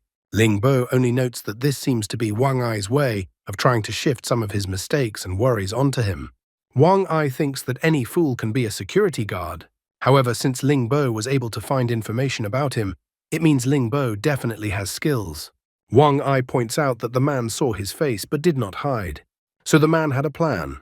So Ling Bo could have instructed a trusted person to pass the news about Wang Ai to the right person, and then Wang Ai wouldn't be able to kill him. Ling Bo also announced that he wouldn't dare to do such a thing. Wang Ai also noticed that the man wouldn't inform anyone, which meant he was waiting for something. Based on that, Wang Ai decided that the man was waiting for the man to come and offer his terms. Ling Bo really doesn't understand what the man in front of him is talking about. Wang Ai decides to guess what Ling Bo is up to. In his opinion, Wang Ai Ling Bo has been prepared from the beginning. If the trio of infected helped him find the monster's organs, then everything would end well for him. If the infected couldn't find the monster's organs, then Ling Bo would accuse them specifically of stealing the organs. In Wang Ai's opinion, no one would pay attention if there were a few less infected people, and Ling Bo himself would be a witness in the case. Wang Ai remarks that no matter how events unfolded, Ling Bo would be safe. Wang Ai absolutely did not understand why Ling Bo decided to go into security. After all, he definitely has talent. Wang Ai decides that Ling Bo has succeeded, and he gave himself the opportunity to keep his job. And not only keep his job, but he gave himself a chance for a promotion and a substantial bonus. To accomplish this, Wang Ai tells Ling Bo to kill everyone but Leia. Ling Bo smiles and without hesitation immediately agrees to the proposal. The captain returned to the house where he had left the infected he had taken to investigate. He hid his right hand behind his back, as if hiding something behind it. Jiang Wang, Leia, and Shujie were completely helpless against anyone and quietly continued to sleep. Captain Ling's face was covered by a shadow, and he loomed menacingly over the unsuspecting three infected. Ling Bo recalled how Shujie had tried to protect him and saved his life. At the same time, Wang Ai stood surrounded by hooded men like ninjas in front of the house. At Wang Ai's order, the local ninjas were already heading straight towards the house. Ling Bo was about to end the lives of these three infected to save himself, but at this moment, Jiang Wang opened his eyes. And following that, Shujie's mom entered the room. She brought some clothes for the captain that belonged to Shujie's father and thought that these clothes would be suitable for a man. The woman decided to take care of the captain's clothes as Shujie threw up on the captain's clothes. She asked the captain to change into those clothes. The second she did, she froze after seeing the not particularly pleasant sight the captain showed for her. Ling Bo also froze in anticipation as soon as he saw her. Seeing Shujie's mom with the clothes in her hands, he felt the shadow of the past catch up with him. He remembered a woman from his past who also cared for him. She had asked Ling Bo to take off the clothes to wash them since the clothes already stank. The captain quickly hid his weapon and pretended that nothing happened, while Shujie's mom didn't seem to have time to see anything much. The woman says that Shujie's father left them early, which is why Shujie never drank. Mom didn't think her son would feel so bad about it. She thought that sometimes it was good for children to act like a silly child. She even declares that their family could use a man. Ling Bo is too dumbfounded to hear such news. After all, what does it mean that a family needs a man? What is the woman standing in front of him implying? Ling Bo blushed at what he had heard, and if he had understood what the woman had said correctly. Ling Bo even imagined this picture of him and Shujie and his mom becoming one family. Shujie's mom is feeding him grapes. Shujie himself runs to the store for beer for his new father, and also takes care of his feet, so that the new father steams his feet well in a basin. Ling Bo liked the idea so much that he couldn't even hide his happy face, and the knife fell out of his hands. Meanwhile, Wang Ai commanded his ninjas to attack the house and finish off the rest. Ling Bo immediately reacted and yelled for the others to wake up and run away. In the same second, the ninjas broke into the house. However, Jiang Wen instantly reacted, rushed past the captain and pushed the intruder away. At that moment, he noticed that the attacker was not alone, so he wondered if there was another way out of the house. After that, Jiang Wen grabbed the sleeping Leia and the captain grabbed the sleeping Shujie. Ling Bo, while running, then noted that Jiang Wen was only pretending to be drunk. Jiang Wen did not hold back and confessed that he saw that the captain wanted to kill them. Jiang Wen has long suspected that something is wrong with the captain. He decides that he will settle the score with the captain later. Leia was still talking about cold beer even in her sleep. The guy was getting sick of it. They managed to get outside and tried to rouse Leia and Shujie, but they refused to wake up. The ninjas were too close and surrounding them. The captain thought they were finished. He even suggests that Jiang Wen should distract the attacking men, then the others would be able to escape. Ling Bo, as a man with no moral values, begins to exert psychological pressure on Jiang Wen. He points out that Jiang Wen definitely doesn't want his friends to be killed. Jiang Wen even calls the captain a rat for this. Ling Bo decides to propose a plan that they will hide in a dumpster and Jiang Wen will distract the attackers. While the ninjas are chasing Jiang Wen, they will try to escape. Plus, Ling Bo points out that without ballast in the form of them, Jiang Wen will have a better chance of escaping. Jiang Wen realizes that this plan makes sense, however he still felt cheated. The woman notices that the dumpster has a terrible stench and that she would rather die than climb into it. Then Ling Bo also pressures her, promising that in this option, Shujie will also die. The woman doesn't understand why they have to hide in the trash can specifically. Ling Bo points out that the smellier the place is, the more reluctant they will be to be found there. When they get inside the dumpster, Ling Bo remarks to let Jiang Wen know that the attackers will not kill Leia. Therefore, Jiang Wen can take advantage of this advantage. A moment later, the ninjas were already in that alley and calmly ran past the dumpster. Jiang Wen was still trying to wake up Leia, for he needed the girl's help. The guy wonders if the girl is sure that the attackers won't hurt her. Leia points out that the attackers are afraid of her, since everyone is afraid of her. Jiang Weng doesn't understand why this is happening and whether the girl is the daughter of some high-ranking official. The girl, on the other hand, is yelling about being an ace. Since the girl is so sure of this, Jiang Weng decides to take advantage of this and asks the girl not to get angry. He put Leia in a cart with 2 straw effigies and waited for the attackers to approach him. He then pushed the cart with Leia and the 2 straw scarecrows down the hill. Leia was simply delighted to see this. The attacking ninjas noticed the cart rolling towards them. After that, Jiang Weng finally managed to get rid of his pursuers. He noted that Leia and Shuji were now safe, but he didn't understand what he should do tomorrow. He realized that the scarred man would not give up so easily. Besides, he couldn't wait to deal with the cunning Ling Bo. There were only 2 days left of the 7 allotted. It would also take 1 day to get to the right place, and another day to find the person who would remove the collar from him. In theory, it could work out, and then he would be free of all monsters. At that moment, as if out of nowhere, a terrifying wind blew up that frightened even the birds. The guy was surprised, thinking that he was still being chased by ninjas. At the same moment, vines descended from the sky and entangled the heads of the ninjas who were nearby. Jiang Weng was surprised that an assassin appeared right there and came after the guy's head. Flowers bloomed on the ninjas' faces, and the guy finally realized that the monster captain was in front of him. The flower spirit reported that she had killed the people who were chasing the lord, and in the same second she stopped and noted that it was definitely not her lord in front of her. Jiang Weng recalls that he had ordered her to wait for his orders. He really wanted the monster to stop chasing him.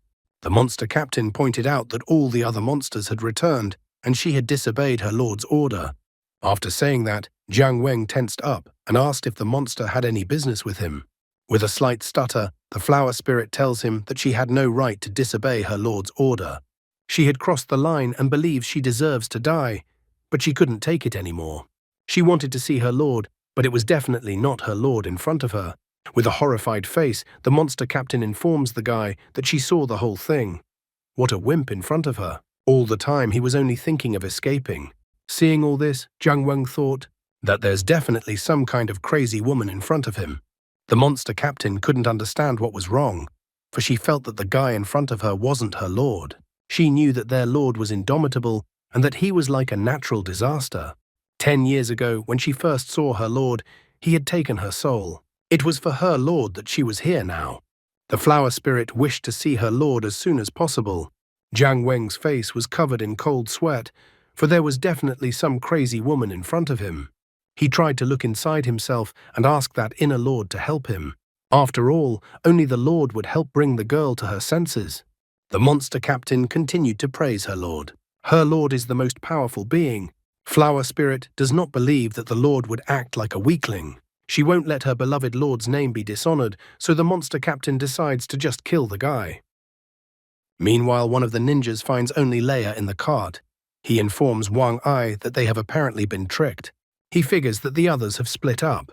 The rest of the men have thrown in a search for all the wanted men to find them as quickly as possible. But here's the catch. Some of the people aren't making contact, so they've probably been killed. Wang Ai notices that his mercenaries are not ordinary people to be killed so easily. In his opinion, Ling Bo was too weak to do such a thing, and Shujie was also unlikely to be capable of such a thing. Then the only option left was Jiang Weng. The subordinate notes that this is where they lost contact with the others. He asks Wang Ai if it's worth it to go looking for them. But the scarred man remarks that if they can handle the 2 mercenaries, they can handle the others, so it's a waste to send anyone else. Watching Leia still asleep, the scarred man only remarks again that it is necessary to act more professionally. Leia herself was still dreaming of cold beer in her sleep, and she was also remembering her dog. I wonder how Jiang Weng will get away with it this time. The monster captain soared upwards in fury. She wasn't going to allow some lowlife to defame her lord's name. Jiang Weng wasn't very happy about this news, for he was facing a manipulative monster. The monster captain had a plant-based ability. The flower spirit attacked the guy with its leaves. It wasn't just leaves, it was as if each leaf had turned into a knife. One leaf still managed to hit the guy, and in the same second, a giant flower grew on the guy. After a leaf wounded an opponent, a flower would immediately begin to grow on the opponent. However, it wasn't a simple flower. The roots of the flower went deep inside and sucked the energy out of Jiang Weng. The guy didn't wait for the flower to completely destroy him, so he ripped the flower out of his left hand. The boy ran under the monster's attacks. He was in pain.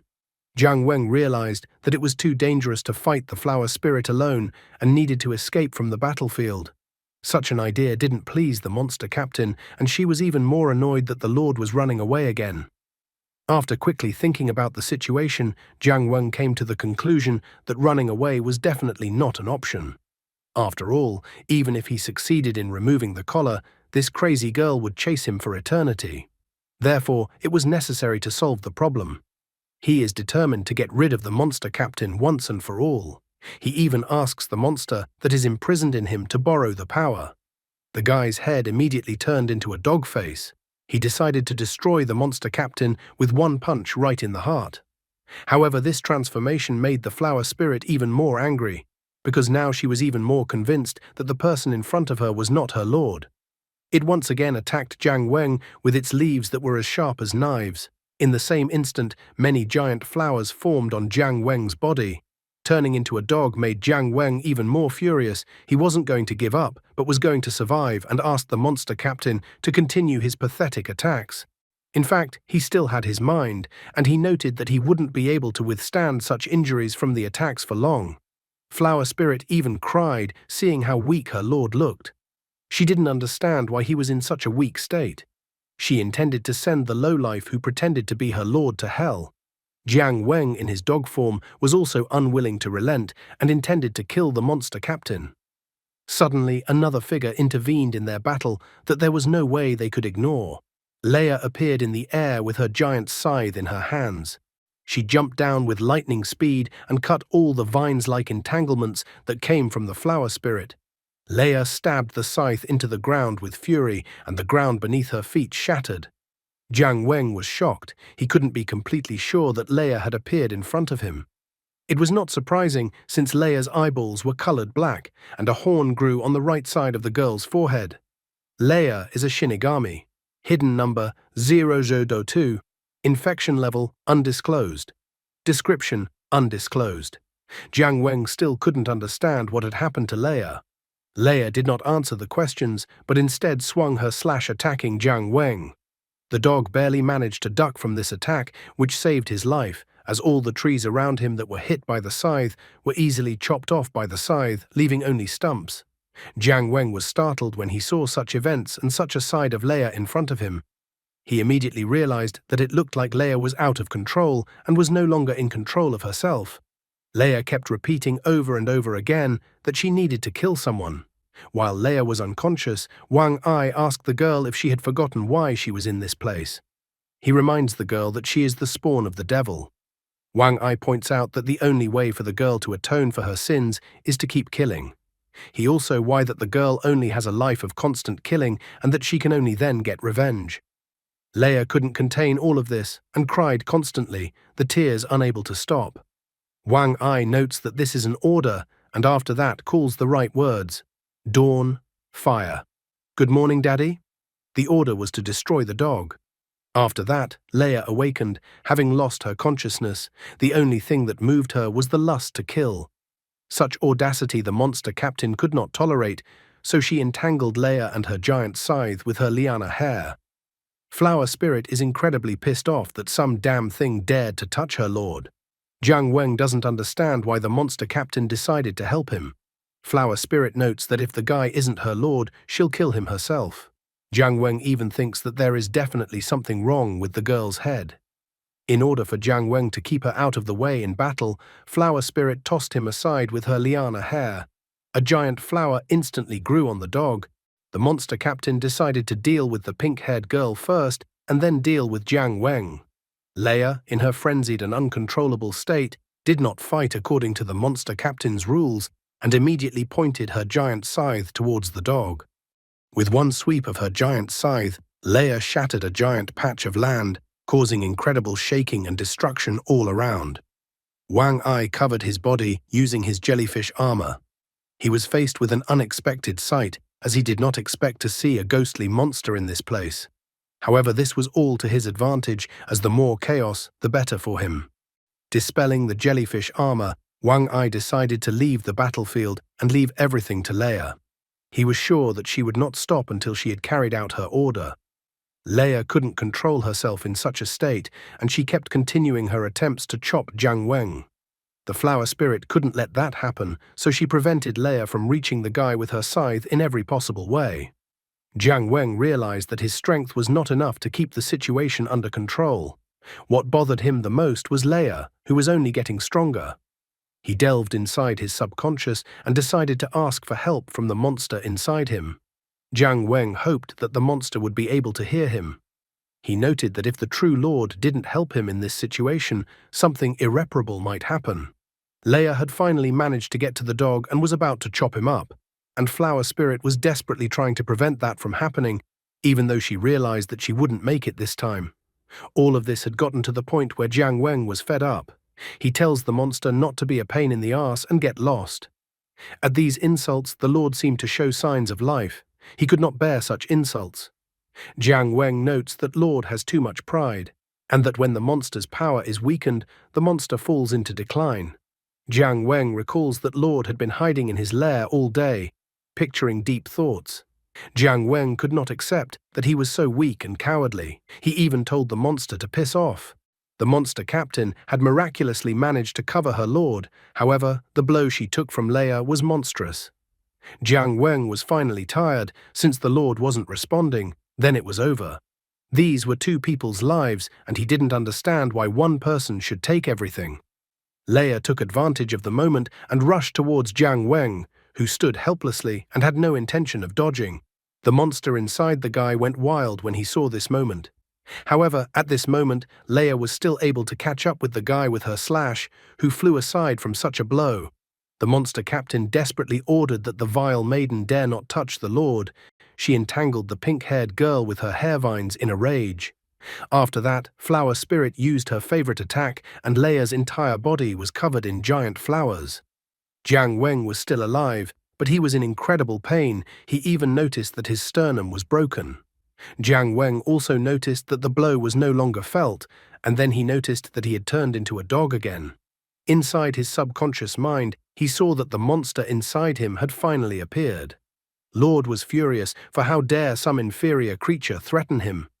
Jiang Weng asks Lord not to be angry, as time was not on their side, and he was in a hurry. He asks Lord to decide what to do after this whole situation is over. Jiang Weng wants to solve the current situation first, so he asks Lord to listen to his plan. Flower Spirit was incredibly excited. Finally, the pink-haired deviless was in her power, and she was able to overpower her. Suddenly, the monster captain tensed up from what she felt. In his subconscious, Jiang Weng tried to ask the Lord if he could unleash all of his power at once and how long it could be used. The monster is angry again, though it seems to be his usual state.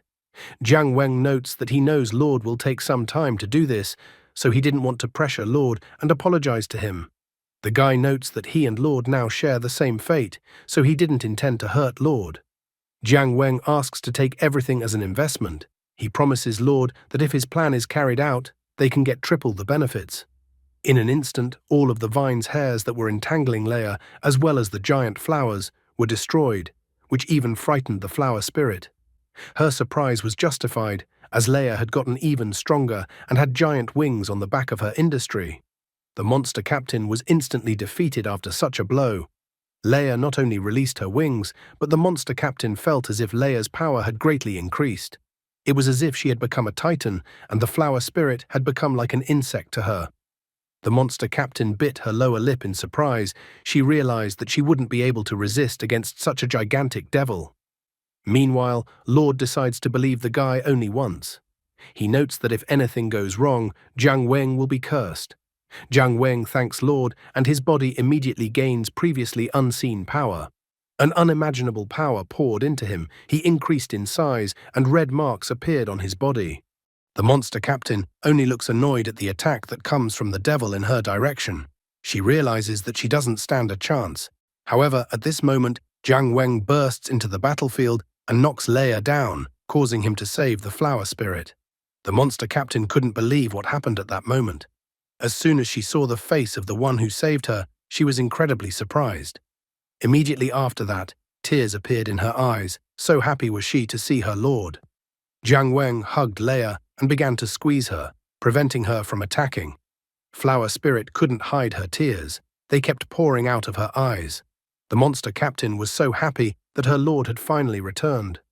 Leia, on the other hand, had yet to fulfill her order and continued her attempts to end the giant dog's life. Jiang Weng advised the girl not to try to break free, even though the guy realized that he wouldn't be able to restrain the devil for long. The Lord reports that he only has 5% of his reserves left, so the guy only has 20 seconds. Jiang Weng calls out to Hanabi. The girl is ecstatic. Her face even turned red because Lord finally called her by her name. Leia continued to break free from Jiang Weng's embrace. Jiang Weng informs Hanabi that he will restrain the devil and the girl should use her flowers to suck all the energy out of the devil.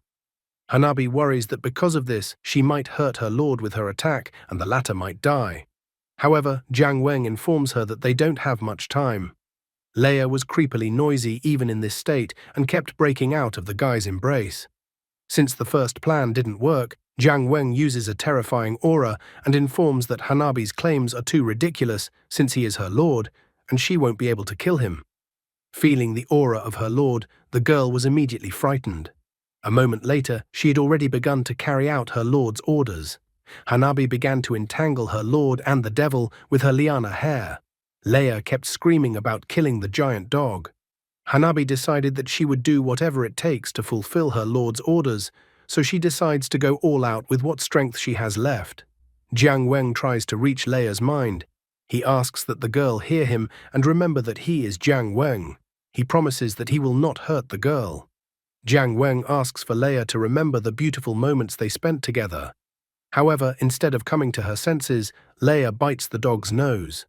Jiang Weng complains that he is in pain and tells Leia to let him go. He's even angry, since he's the one who's the dog here and should be acting like this, not Leia. Jiang Weng notices that Leia is more like a dog now. Hanabi tries her best to follow her lord's orders. Jiang Weng calls the girl a crazy girl who laughs and as if she wants to die together. Jiang Weng removes the dog form and headbutts Leia in the forehead, telling her to wake up.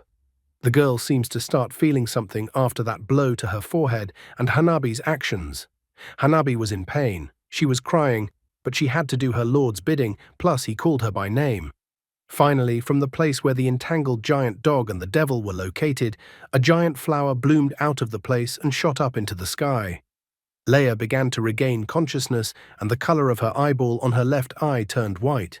Jiang Weng and Hanabi also appeared to be completely exhausted.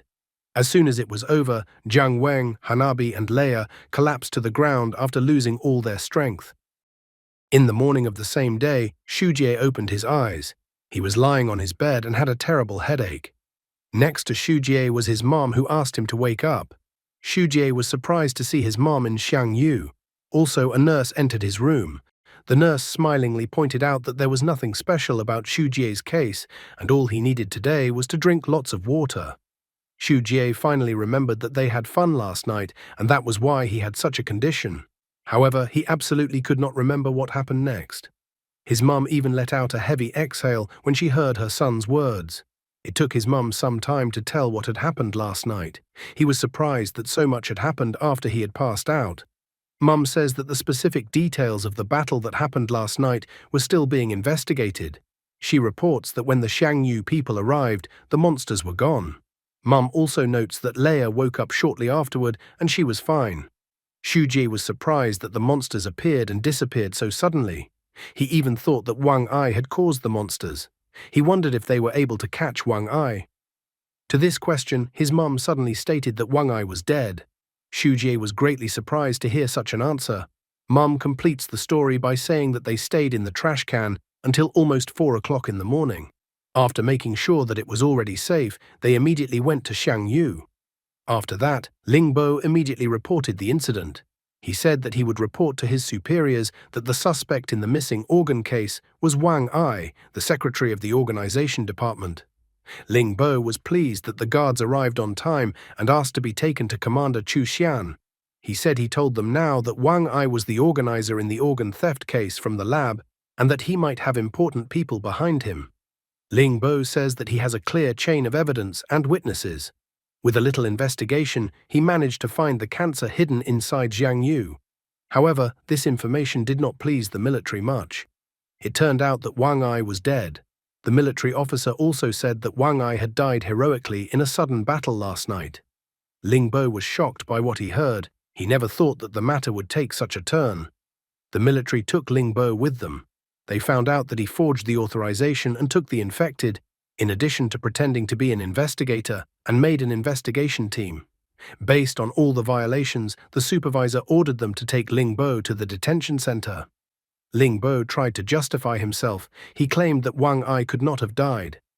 Ling Bo assumes that since Wang Ai knew someone survived, he faked his death to get away with it.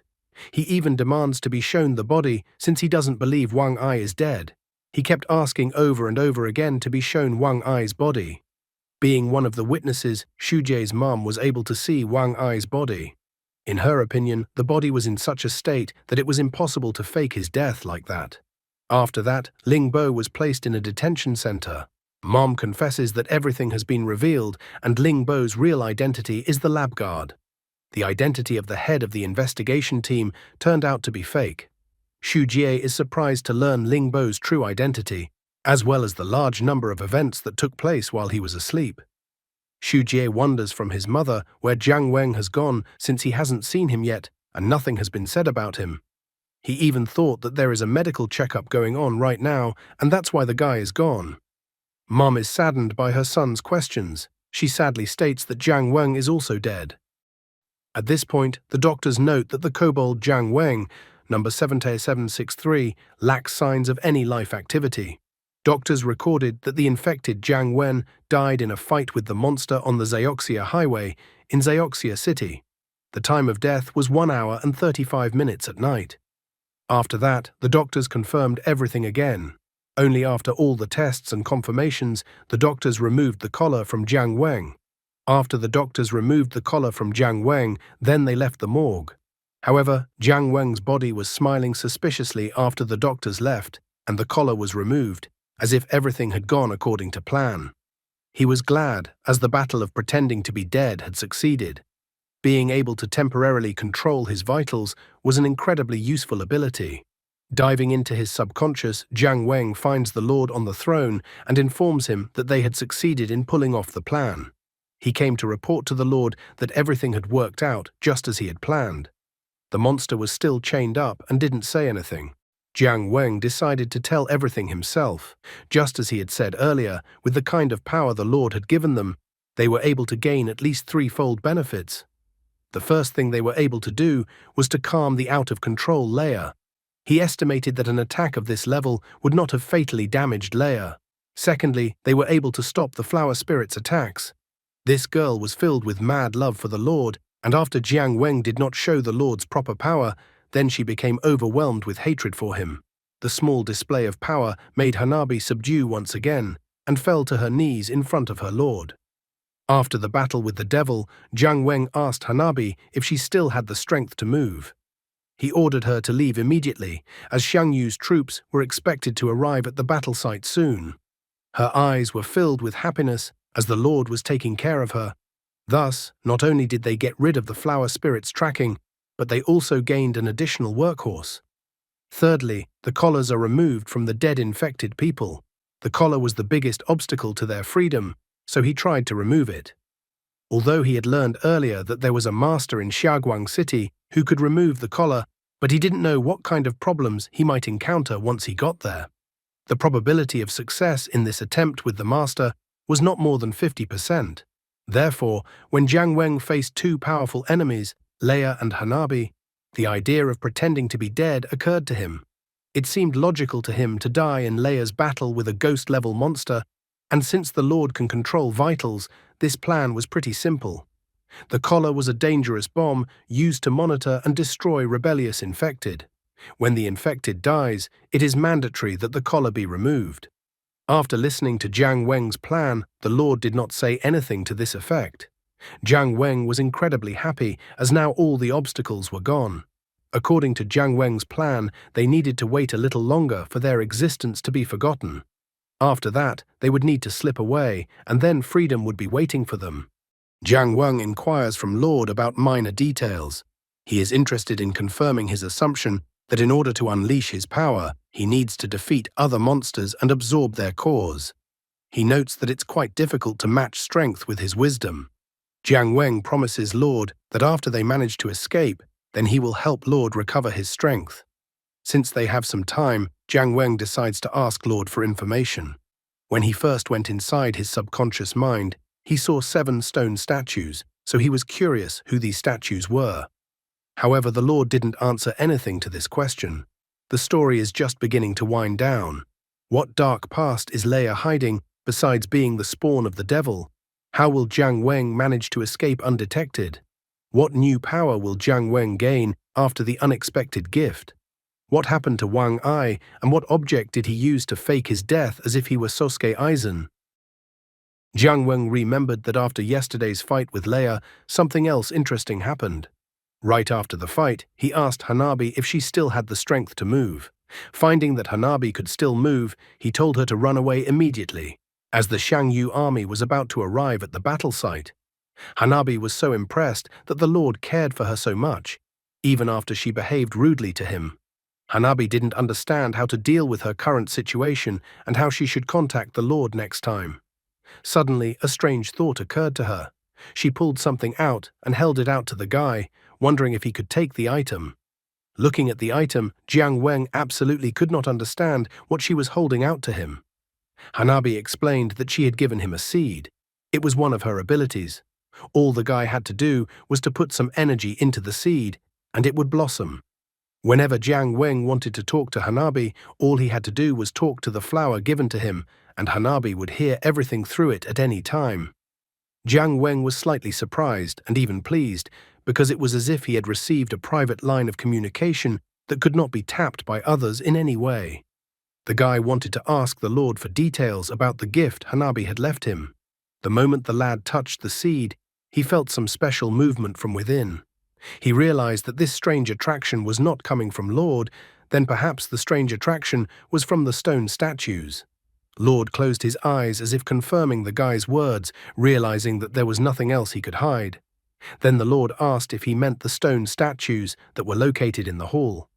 Looking around, the guy was still impressed with the given throne room and stone statues, and then confirmed that he was talking about those stone statues.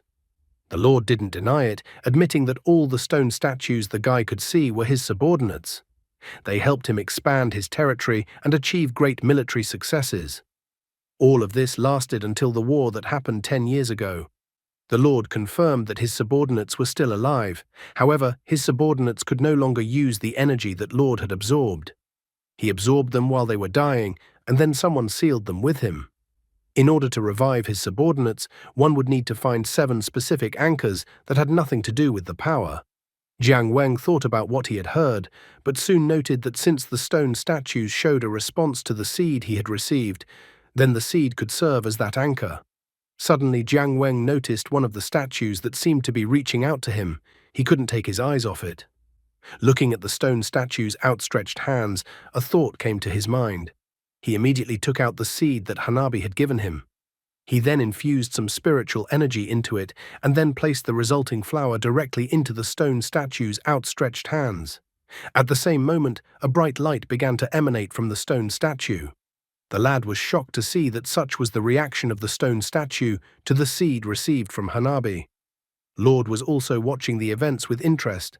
The light from the stone statue began to emanate in different directions more and more, and the stone statue began to crack. As soon as the statue cracked, a little girl who looked like Paimon, though more like Shia Poof from Hunter x Hunter, flew out of it. Official number YC1314, code name Golden Crow. Ability, an elf with a certain ability to control fire. The elf's speed is faster than a spark. Combined with her cloning ability, consciousness is shared between clones. The elf is an absolute expert tracker. Level, Ghost. Upon her appearance, Golden Crow immediately said hello to the boss. The Lord was surprised that Golden Crow was still able to appear in front of him. Flying up to the guy on her wings, Golden Crow explained that when she was still human, she was very fond of flowers, so this little obsession was the key to her resurrection. She noted that boss number 2 of the unholy fighters had received her signal. Hearing this treatment and noticing how cute the girl was, the guy asked her to call him Jiang Weng. Golden Crow was incredibly excited. She was so happy since she had been imprisoned in a stone statue for 10 years. She immediately decided to summon her sisters, although they were obviously clones. They all took turns to introduce themselves. Golden Crow number 1, Yoshi. Golden Crow number 2, Darcy. Golden Crow number 3, Touch the West.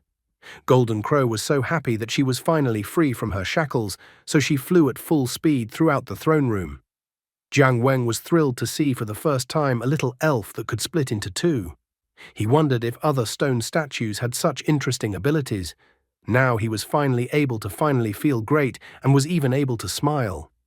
Jiang Weng calculated that the Lord only had 15% strength right now. He thought that 30% strength was a small goal. The guy wanted to reach this goal within 3 months, and then try to restore Lord's peak strength within half a year.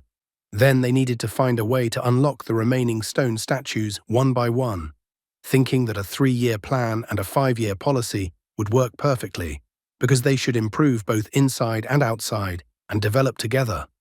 The mighty Lord positively appreciated the guy's efforts and the plan he proposed. Jiang Weng realized that this kind of big cake painting trick was the boss's real legacy from his past life. The Lord looked powerful and overbearing, but was very susceptible to this trick. Soon there was the sound of running feet. It was Xu Jie running to take a look at his friend's body. However, the only thing he found in the operating room was Leia, who was incredibly upset and sitting in the corner of the operating room. Hearing someone enter the operating room, Leia looked up and you could see how incredibly upset she was and had tears in her eyes. Seeing the guy, she burst into tears like a little girl. She was sorry that the dog was dead. She was sorry that she had lost control again and killed the dog. Xu Jie was shocked to find Leia like this, trying to realize that his friend was gone. Xu Jie asked the doctor to let them just take one last look at Jiang Weng. After all, he was their good friend. Leia also started begging the doctor to look at the guy's body. Eventually the doctor gave in, informing the guy and the girl that they only had 10 minutes to say goodbye to Jiang Weng. After entering the room where Jiang Weng was, the friends began to walk towards him with heavy footsteps. As soon as Xu Jie saw his friend lying there, tears started to appear in his eyes at the same moment.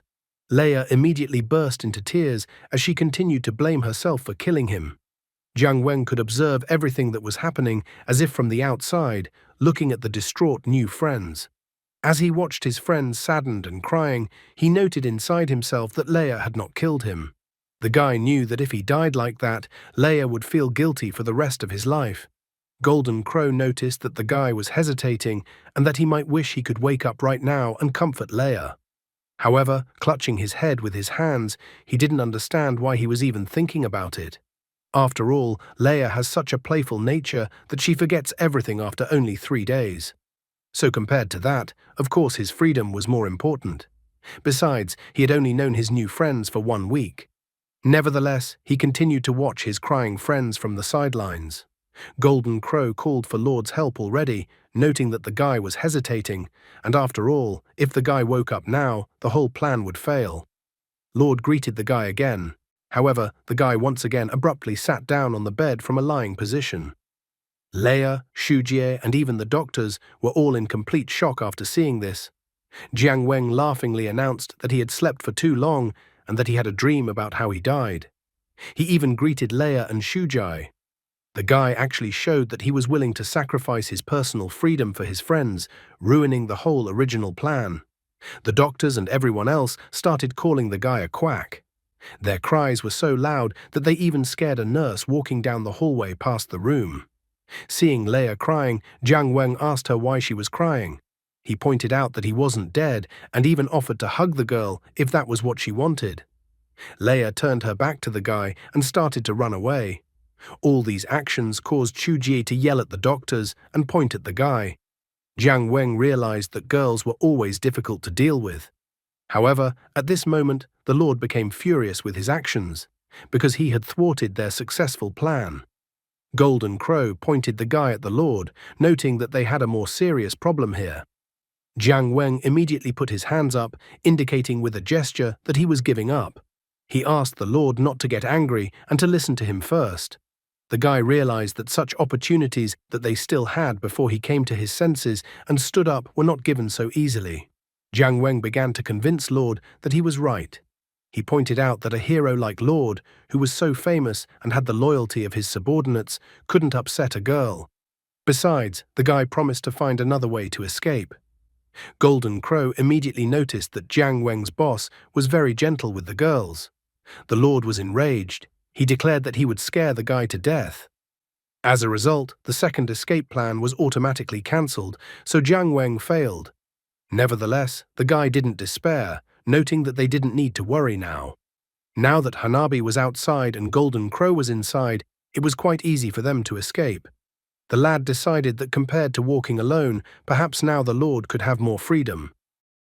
Meanwhile, in the organizational division, one of the military arrived to report the situation to the superior. The subordinate showed the chief the photos of Jiang Wen and Xu Jie, and then he reported that with the exception of Leia, these two were involved in the chain of events of last night. The boss stared intently at the photo of Jiang Weng that he held in his hands while thinking about something. The guy had foiled his escape plan so easily because of his new friends that it might have undermined his newly established trusting relationship with the Lord. Jiang Weng managed to attract unwanted attention from his superior after the incident. What will be Jiang Weng's next plan to escape or continue his investigation to find the Zero infected? Meanwhile, in the northern district of Zioxi, which was far to the north on the map of Zioxi City, a man was asking the people present if they knew what the most profitable business in the world was, and that it is the so-called double profit business. You have to take orders, get commissions from your employer, hunt monsters and sell them on the market to make more money. The man with the mustache noted that Brother Kai had gotten them interested in taking on such an interesting business. The Black Hunter is an unofficial, illegal monster hunter who takes hunting commissions and participates in the underground trade of monster organs.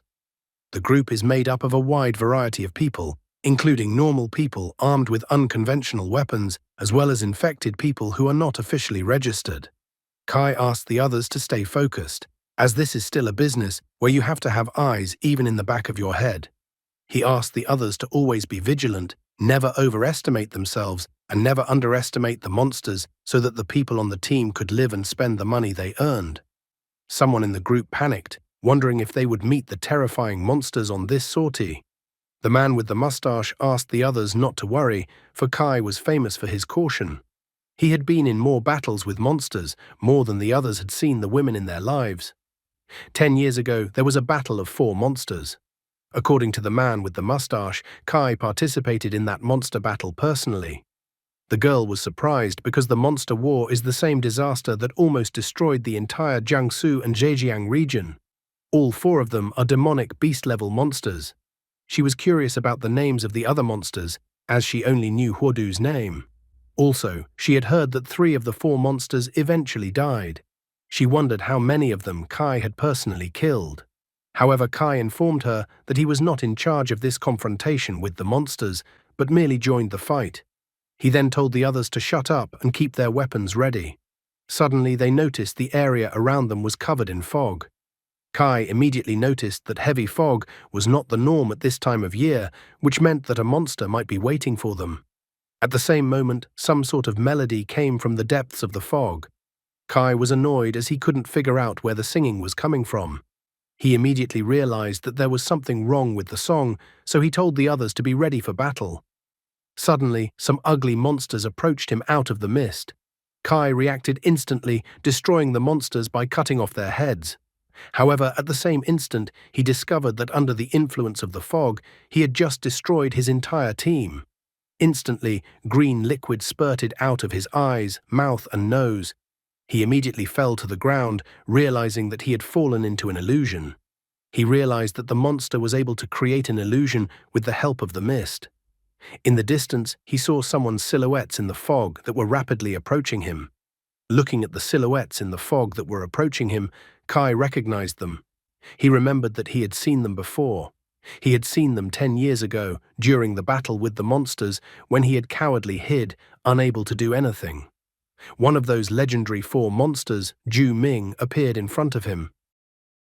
Meanwhile, it was reported elsewhere that monster activity has been unusually frequent recently. Zioxi City, October, after monster organ theft. Excerpt from the abnormal event report: blue, general level, beast level; yellow, greater level, monster level; red, basic level, ghost level; yellow, danger level for Zone 3, preliminarily classified as an extremely dangerous event. One of the military was requesting an increase in danger level, because a re-evaluation of the threat was needed. The military had already lost over 30 men, so they asked for support to be sent immediately. The command received their message for help and sent 3 more troops to Zone 3. It was also necessary to send information related to monsters and prepare for the ghost-level plan. Jiang Weng used his newfound strength to easily deal with the monster that appeared in front of him. Jiang Weng was a little surprised that the boss had absorbed the monster core of a barely ghost-level monster, and the boss's strength had recovered to 18%. This month, he had diligently used every opportunity to absorb monster energy, but his strength had only increased by 3%, and it was becoming increasingly difficult to make a qualitative leap. He realized that in order to make a sharp jump in progress, he needed to destroy a large monster. Golden Crow at this moment informed the guy that reinforcements had arrived at the military. Jiang Weng instantly rushed out to avoid being seen by the military. He wished to keep a low profile as much as possible and quietly evolved to absolutely not attract any attention. When Jiang Wen escaped from the monster killing scene, the support troops arrived in Area 3. However, they were greatly surprised to see what was happening. They reported with incredible excitement that all the monsters in Zone 3 had been destroyed. The monsters were killed by an unknown person, which surprised the operation commanders very much. They had absolutely no idea who could have done something like this. Meanwhile, in Immortal Juvai, one of the military told the infected to join the battle. Carrying the injured people away on stretchers, the military complained that there had been too many monster incidents recently. The military conducted a tally, stopping at the number 24. He noted that many infected people had died. The man concluded that if this continued, Zioxi City would be doomed. One of the military men asked the other why there was so much going on lately. He also heard one interesting rumor that made a lot of noise. He had heard that a monster had organized the infiltration of spies into Xiangyu. Jiang Weng heard the conversation of the military, was surprised to hear about the spy. He couldn't understand if he had really been exposed and how it could even happen. Suddenly he saw the seed in his hand begin to blossom into a beautiful flower. He was slightly surprised, for Hanabi had decided to contact him herself for the first time in a long time. Tears formed in her eyes, and her face turned red as she informed her Lord Huodu that she had decided to contact him. She also stated that she was incredibly nervous, as she had been preparing to talk to her lord for a whole month. She was so nervous that she even sat down to make notes in her diary. She wrote in her journal that today was November 2nd, and that it was sunny today. Today was the first time she communicated with Lord Huodu using her colors. She was so happy, and assured herself that she would be happy forever. She also added a note in her diary to make sure that she would remember this moment forever. Jiang Weng irritatedly told the girl that now was not the time to write the diary. After all, if it was discovered, there would be very unpleasant consequences. Hanabi apologized to her lord for her act, believing that she deserved to die. She finally cut to the chase and decided to explain the reason why she had contacted her lord immediately. She stated that she shouldn't have bothered the lord, but she needed to say something important since today was her opportunity. Hanabi suddenly informed he that Lord Ju Ming was in Zioxi City. Ju Ming, meanwhile, easily dealt with a lot of stupid people.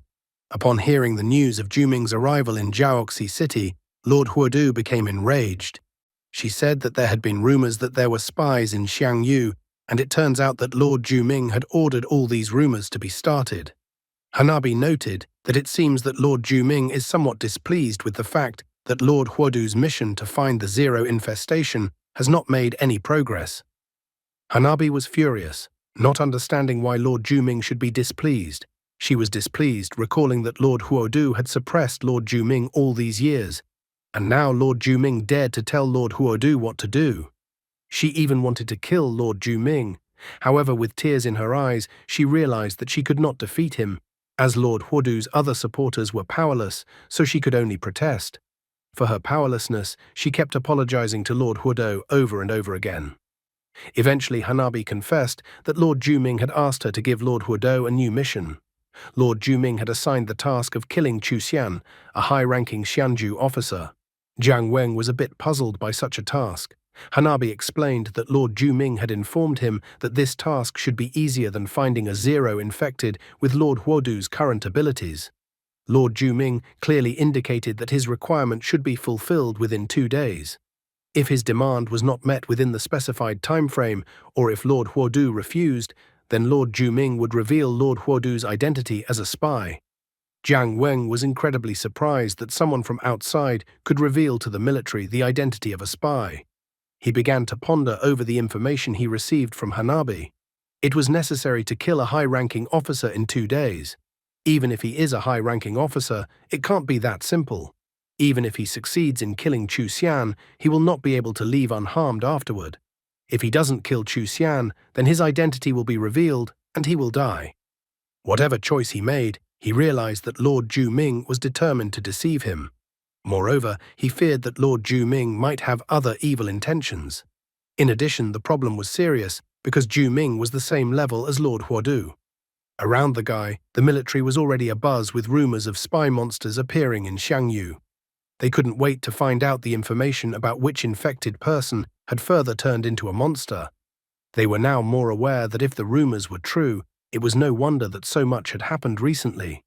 The military officer told all infected people to undergo a medical examination immediately. He also stated that those with abnormal levels of infection would be sent to an isolation center immediately.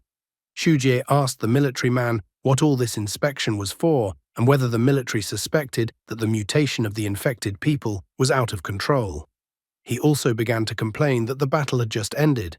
Everyone was very tired, and many people were seriously injured since the battle had been so tiring. Other infected people also began to protest the military's decision. They were outraged that the military told them to fight monsters, but doubted them.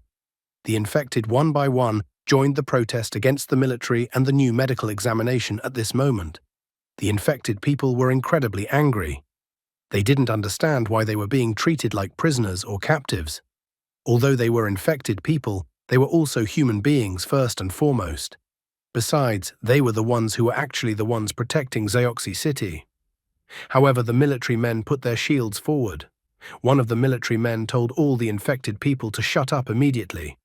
One by one, the infected people began to speak out, unwilling to be silenced. Someone shouted about how he was just an infected person and not a monster. The old man couldn't wait to go home. Someone was also shouting about how infected people were not monsters. Jiang Weng watched the infected people protest from the sidelines, perplexed at how things had come to this. Xu Jie reminded the military that it was not appropriate to force them to undergo another medical examination now. After all, everyone needs treatment and comfort first. However, the military man was unwilling to listen to the nonsense Xu Jie was telling him, so he punched Xu Jie in the face with his fist, telling Xu Jie to shut up. Jiang Weng was a little worried about his friend. Xu Jie immediately realized that because his blood got on the military man, then due to the resulting situation of public outrage, his ability would trigger and the conflict would definitely escalate. At this very moment, the military man who had previously hit Xu Jie was struck by lightning as if struck by lightning. Just as Xu Jie had predicted, the situation escalated. The military man said that they had a riot, so he told the soldiers not to be afraid to attack the infected people. The infected people did not stand silently waiting to be beaten with clubs. They lashed out violently at the military. Xu Jie, being in the crowd, continued for everyone not to be so impulsive. The crowd of people during the crush carried Jiang Weng in the other direction from his friend. The guy quickly considered the situation. Right now, everything was in chaos, with internal and external problems. He came to the conclusion that the ultimate goal of Juming's arrival in Zioxi City must be related to the destruction of Xiangyu, the central part of Zioxi City. Frequent monster actions and conflicts among humans. So many bad events happened one after another that the guy kept feeling that something was wrong. He also realized that when characters like Ju Ming intervened, trouble would start coming one after another. Suddenly, the man standing on the balcony of the second floor of the building and with the runes on his left hand used the Chapel of Rest ability. Suddenly, the entire street area, where the infected people and military personnel were located, was illuminated with a bright light. All the people instantly froze in one place, as if their movements were constrained by something. Jiang Weng, despite his strength, also noticed that he couldn't move. Everyone else around him also stopped. He stood there for 5 seconds, unable to move. After 5 seconds, he finally found that he could barely move. He couldn't understand what kind of abnormal weapon had been used. Jiang Weng searched with his gaze for someone who could conjure such a technique, and finally found him on the second floor of the building. The man asked the infected people and the military if 6 seconds was enough time for them to rethink the situation and think about their behavior. A man appeared and asked what should be done during the war. The man standing next to him admitted that everyone was too nervous because of the recent increase in monster incidents. The first man to speak was Lieutenant Colonel Chu Xian. Chu Xian was one of the top military commanders of Zioxi City, equipped with an unusual weapon, the Chapel of Rest. Standing next to him was Lieutenant Colonel Xu Bohan. Xu Bohan is one of the top military commanders of Zioxi City, equipped with an unusual weapon, Whispering Hunger. Jiang Weng immediately stared at Chu Xian, for this was the very person he had been ordered to kill by Lord Ju Ming. However, such a mission was incredibly difficult considering the unusual weapon Chu Xian had just seen him wield. Against the Chapel of Rest weapon, the guy was completely helpless. Suddenly, Jiang Weng felt something inside of him. He felt the statue inside him start to react again. The guy realized that another key to unlock another statue was right in front of him. One of the guards grabbed Xu Jie's shoulder with his hand and then admitted to Chu Xian that Xu Jie was the first to attack the guards and provoke the conflict. He confessed that he suspected that Xu Jie had mutated and therefore demanded a harsh punishment for Xu Jie. Chu Xian began to stare intently at the guy as if studying him. Then he announced that number 7764, Xu Jie, next week, in addition to doing his daily tasks, would go to the logistics department to work overtime for 2 hours.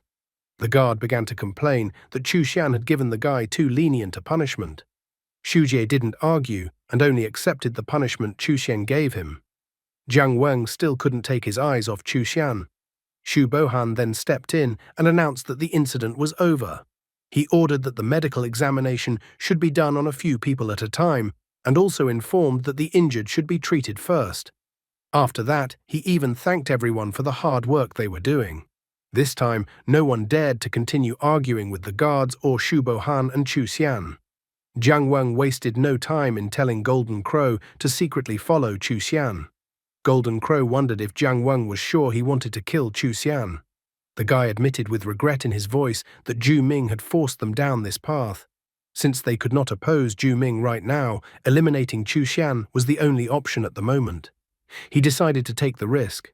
The guy once again ordered Golden Crow to go after Chu Xian and secretly follow and, most importantly, not allow himself to be discovered. And after he passed the medical examination, then they would meet.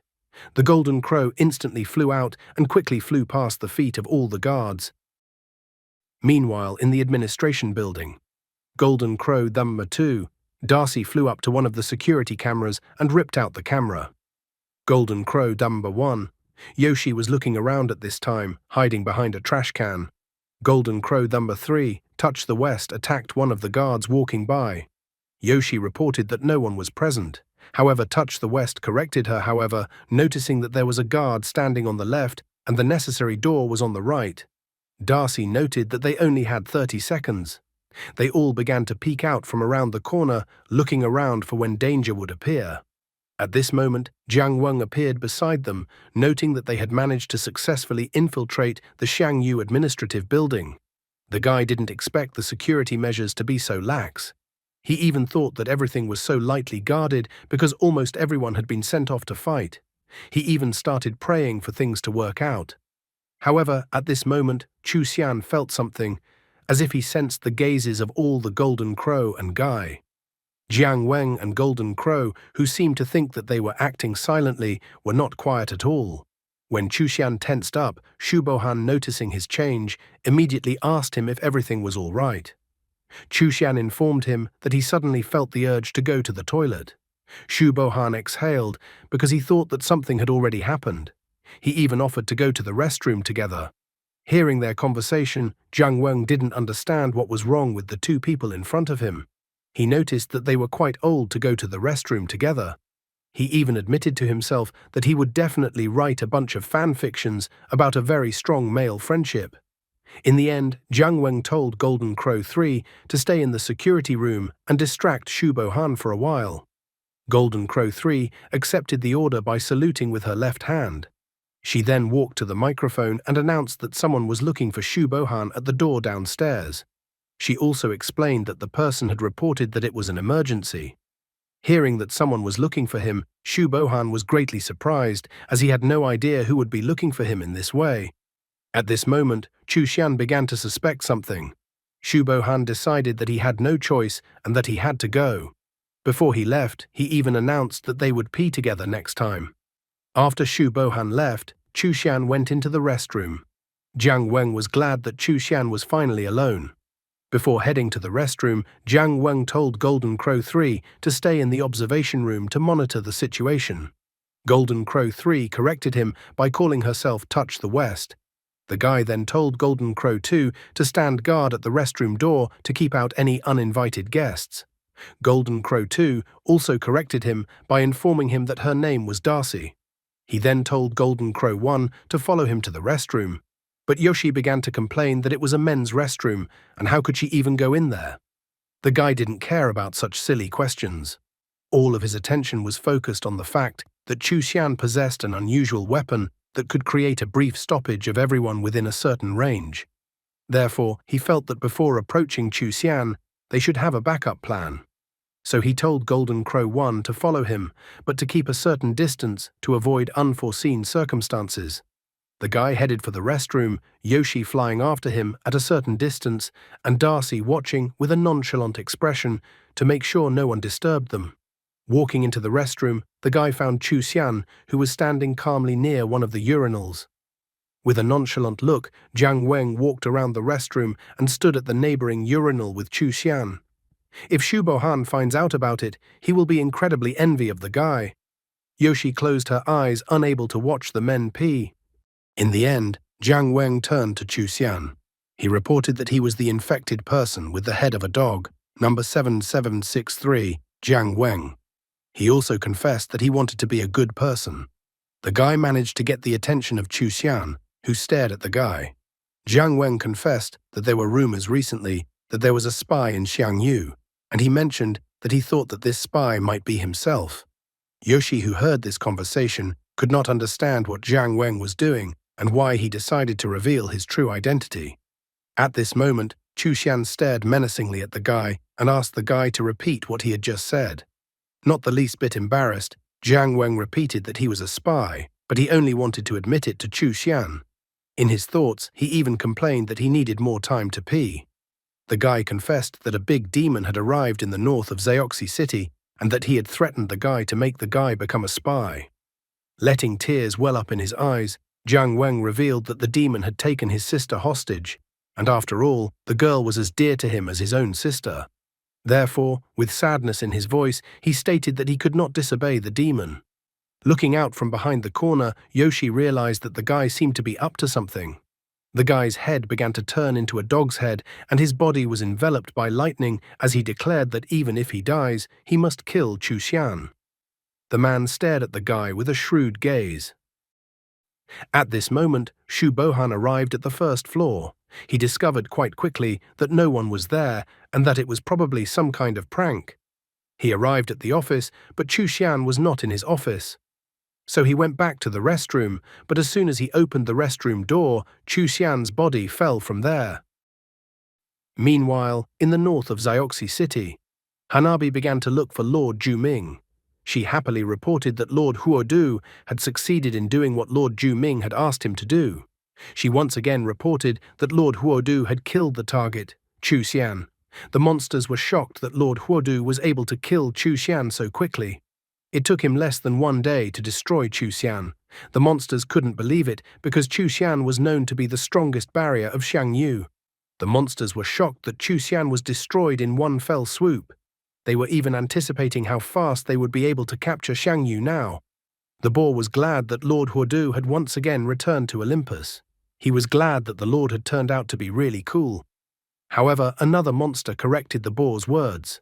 Monster said that everything had only worked out because of Lord Ju Ming's good leadership. He stated that everything only worked out because Lord Ju Ming gave Lord Huodu good motivation. Everyone began to shout out Lord Ju Ming's name. The boar, realizing that he was powerless to do anything now, covered his mouth with his hand and started shouting out the words along with the others. However, Lord Ju Ming was not joyful like all the other monsters around him.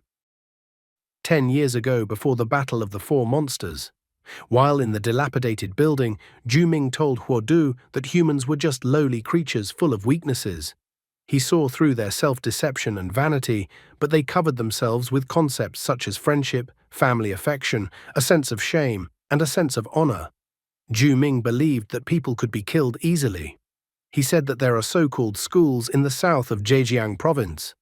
There were still human children gathered in these places. In addition, there were more than 10 such places.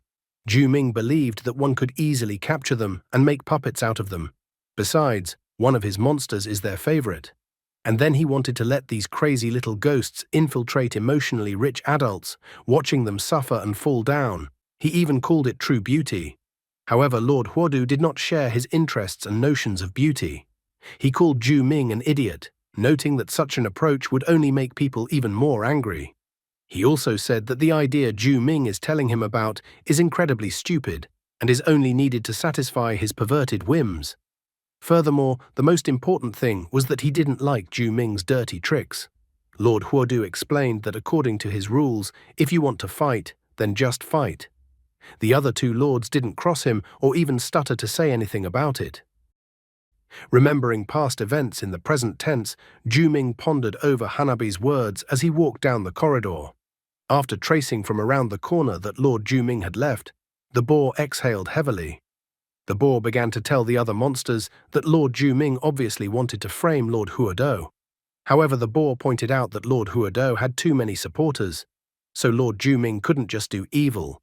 He even remarked that Lord Ju Ming has made an excuse that if Chu Xian is not killed, Lord Huodu's identity will be revealed. The boar even pointed out that Lord Huodu had flawlessly accomplished the mission, but Lord Ju Ming had simply taken credit for it. The other monsters asked the boar to be careful as someone might hear him. The boar, without listening to them, continued that Lord Ju Ming dared to do something like this and that he likes to do dirty tricks. Suddenly, the monsters in front of the boar trembled in fright. The boar did not pay any attention to their reaction at all. He even enthusiastically declared that if Lord Ju Ming dared to harm Lord Huodu, he would personally beat him up personally because he had a bad temper. The monsters standing in front of the boar were about to piss their pants in fear. Only now did the boar notice the strange reaction of the monsters. Behind the boar were several giant snakes. The boar realized that perhaps his end had come. The snakes were so gigantic that the monsters looked like ants in comparison. Meanwhile, the alarm was raised in Xiangyu. All the guards put on their weapons and went on alert. Xu Bohan announced that until the murderer was found, not even a fly was allowed to leave Xiangyu. Jiang Weng meanwhile returned to his room, which looked more like a prison cell. Golden Crow announced martial law had been declared in all of Xiangju. She didn't know how far the investigation would go, but she hoped they didn't leave any evidence behind. Jiang Weng realized that all he had to do now was to buy some time for a breather. He had completed the task perfectly, and his reputation among the monsters would help him survive for a while. But he also realized that Ju Ming would continue to look for ways to kill him. After listening to the guy in the restroom, Chu Xian remarked that it looked like he would have to die then, just like what the guy wanted. However, Jiang Weng was still planning to escape from Xiangyu. After thinking for a bit, he ordered Golden Crow to go to Shaguan City to find clues about the locksmith to remove the collar from his neck. With this method, if he had a chance to go outside of Xiangyu for a day or two, he would be able to go to Shaguan immediately. Such a plan would allow him to avoid many uncertainties and greatly increase his chances of removing his collar. Golden Crow wondered why the guy wouldn't just pretend to be dead like last time. Jiang Weng believed that the same trick would be easy to detect if it was used a second time. Besides, now was a special period where everyone in Shangyu was on guard. Plus, he noticed that there were other situations that were different from the previous ones. He admitted that if he was alone, with the help of the monsters outside and inside, he would be able to escape. However, the situation was different now because the others considered him a friend. Since they were now friends, he didn't want to leave his friends in trouble. At least he was going to ask his friends, though, if they would go along with him or not. The only one he wasn't sure about was Ling Bo, who he wanted to cross off his friends list. Did the guy take offense to the way Ling Bo had set him up? While in his room, the guy passed a note to Nurse Wei through the bars on the door. He asked the girl to pass the 2 notes to Ling Bo and Leia. However, the guy did not know where they were. Nevertheless, the nurse agreed to his request and was even willing to find Ling Bo and Leia herself. Jiang Weng thanked the girl, promising to do his best if she needed any help. Nurse Wei, on the other hand, only wished that the guy would get less injuries. She wasn't worried about his health, only that she would have to deal with his injuries later. The guy, in response to her request, extended his hand from the bars on the door and showed her the heart sign with his fingers. The nurse just waved goodbye. Next, he decided to think about his next move. While the notes would be delivered and they would be answered, he needed to organize the next things to do. Together with his supporters, he had to find a way to remove the collar. He even contemplated that the letter might be accidentally checked, but he didn't see that as a big deal, even if it was found by someone from the guards. The guy realized that the content of the note would be seen by ordinary people as a collection of a debt. Do you remember what happened on the 23rd of last month? How is the money you borrowed from me? When will you give the money back? Actually, the sentence in the middle is just misleading information. The key point is the date of the 23rd of last month.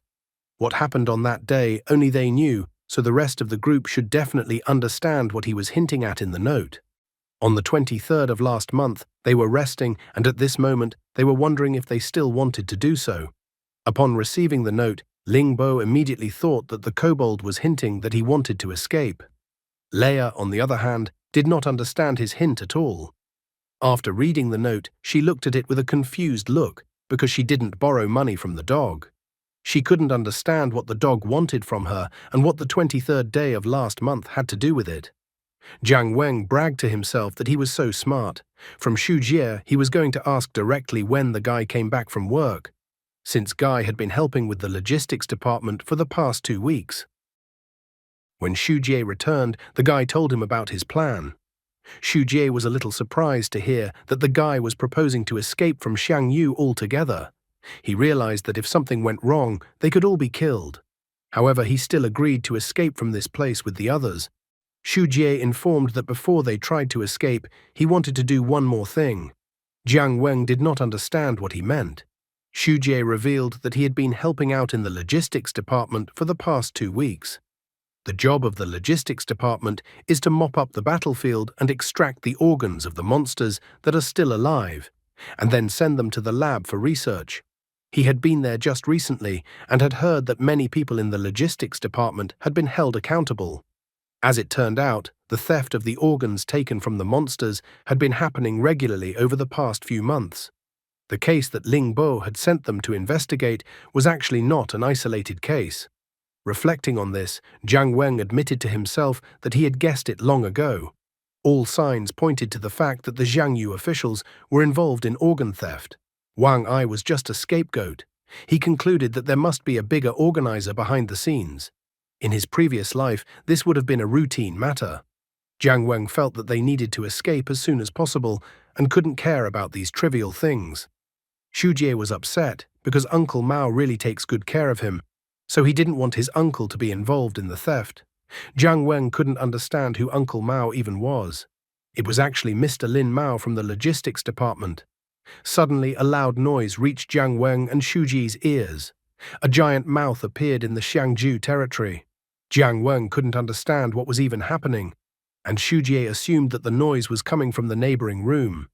The door of the neighboring room was smashed out along with a piece of the wall with a single blow. A huge monster appeared from the neighboring one and let out a terrifying roar. There were shouts everywhere about the appearance of the monster. The guards immediately shouted that the infected man was out of control. Shujie looked slightly out of his room through the door and was incredibly shocked. With trembling lips, he only said, "Uncle Mao." The giant monster continued to smash everything around him, that shards of rocks from the room were flying in all directions. Everyone started calling for security. The nurse reported that infected individuals below level C were non-combatant. She told them to call for security as well. However, it was a mistake for her to stand in such an open place right next to the monster. It was as if the monster saw a red rag and tried to pounce on the nurse, swinging its giant arms. At the last moment, Jiang Weng ran up to the nurse, grabbed her in his arms, and jumped aside with her. As a result, the red monster slammed its fists against the floor. Stone and metal pipes flew in different directions behind the guy and the nurse who was in his arms. Jiang Weng asked Nurse Wei if she was all right. The girl was scared, although she was fine, but the guy was injured again. The guy didn't have time to keep chatting with the nurse, so he turned towards the monster. The red monster was letting out a terrifying roar while emitting a hissing sound. The monster was staring at Shuji, who was standing not far away from him. The guy looked at the monster that used to be Uncle Mao with fear and horror. He still couldn't believe that the monster standing in front of him was Uncle Mao. He remembered how recently Uncle Mao had been surprised that the guy was sent to help them in the logistics department. He believed that young people should be doing more important things than this work. One afternoon, Uncle Mao happily handed the guy a candy, telling him that his grandson turned 1 year old today. Shujie remembered how Uncle Mao, while he was working, suddenly told him that the infection index in this part was high, so he asked to do everything by himself in this place and asked them to move as far away from the place with high infection index as possible. At that moment, Uncle Mao told the guy with a smile that the logistics department was in constant contact with infectious substances, so he asked the guy to help him if he lost control one day. Uncle Mao asked the guy not to be soft-hearted and cut his life short. Trying to gain determination, Shujie gathered his strength. He shouted to Uncle Mao that he knew what he had to do. The guy used his ability and attacked the monster with lightning using his blood. The monster received a powerful electric shock and fell to the floor. Shujie was too upset that he had to do this because Uncle Mao had turned into a monster. Jiang Weng supported the guy by placing his right hand on his head. Jiang Weng reminded the guy that he had said this before, so the guy shouldn't worry about it, because there was no need to face such things. Only after that did the guards in full uniform finally arrive.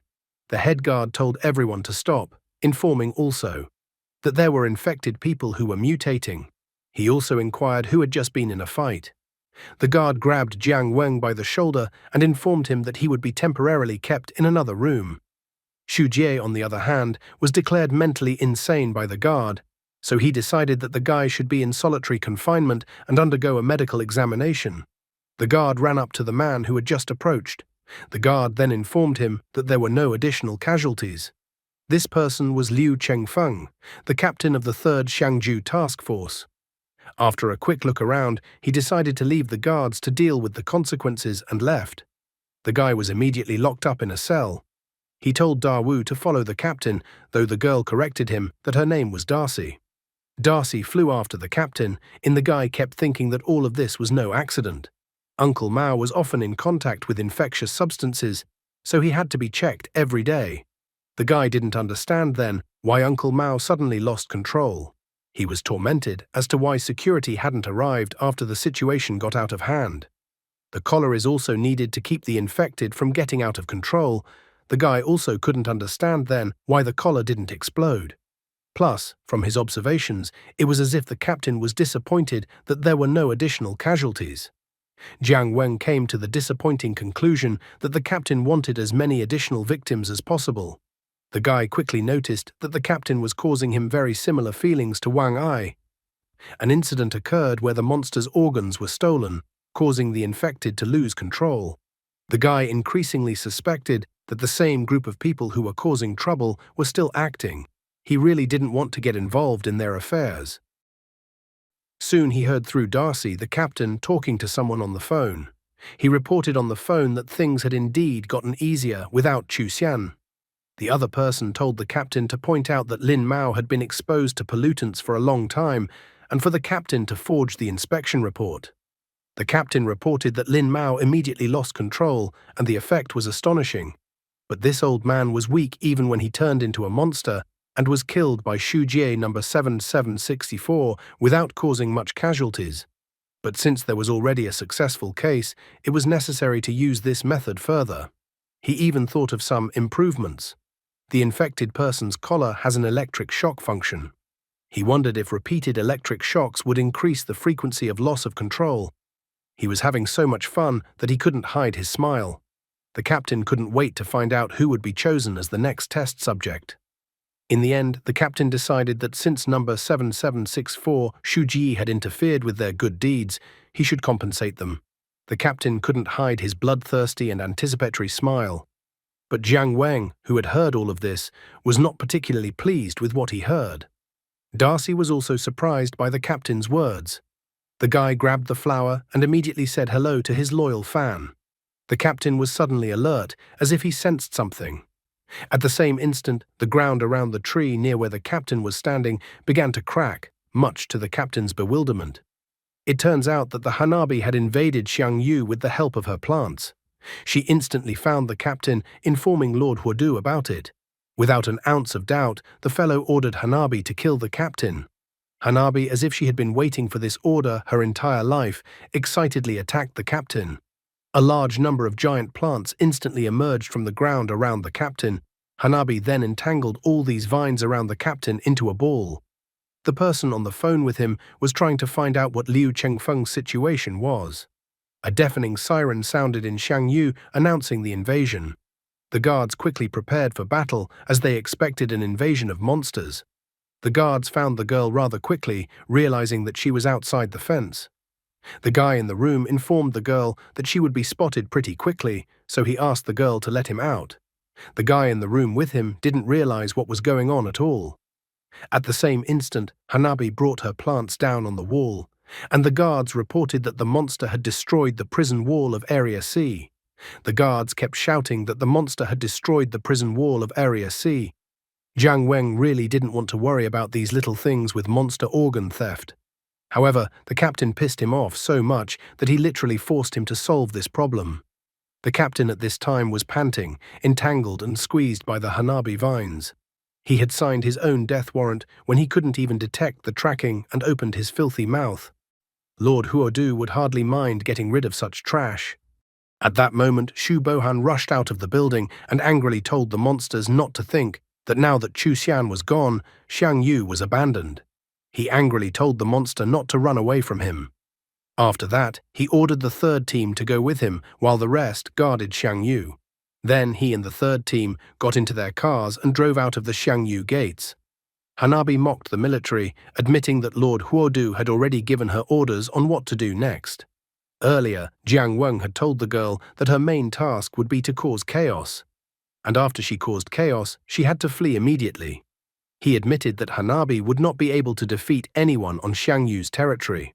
Hanabi ran as fast as she could while the military pursued her, but she was not afraid because she felt that Lord Huodu cared about her.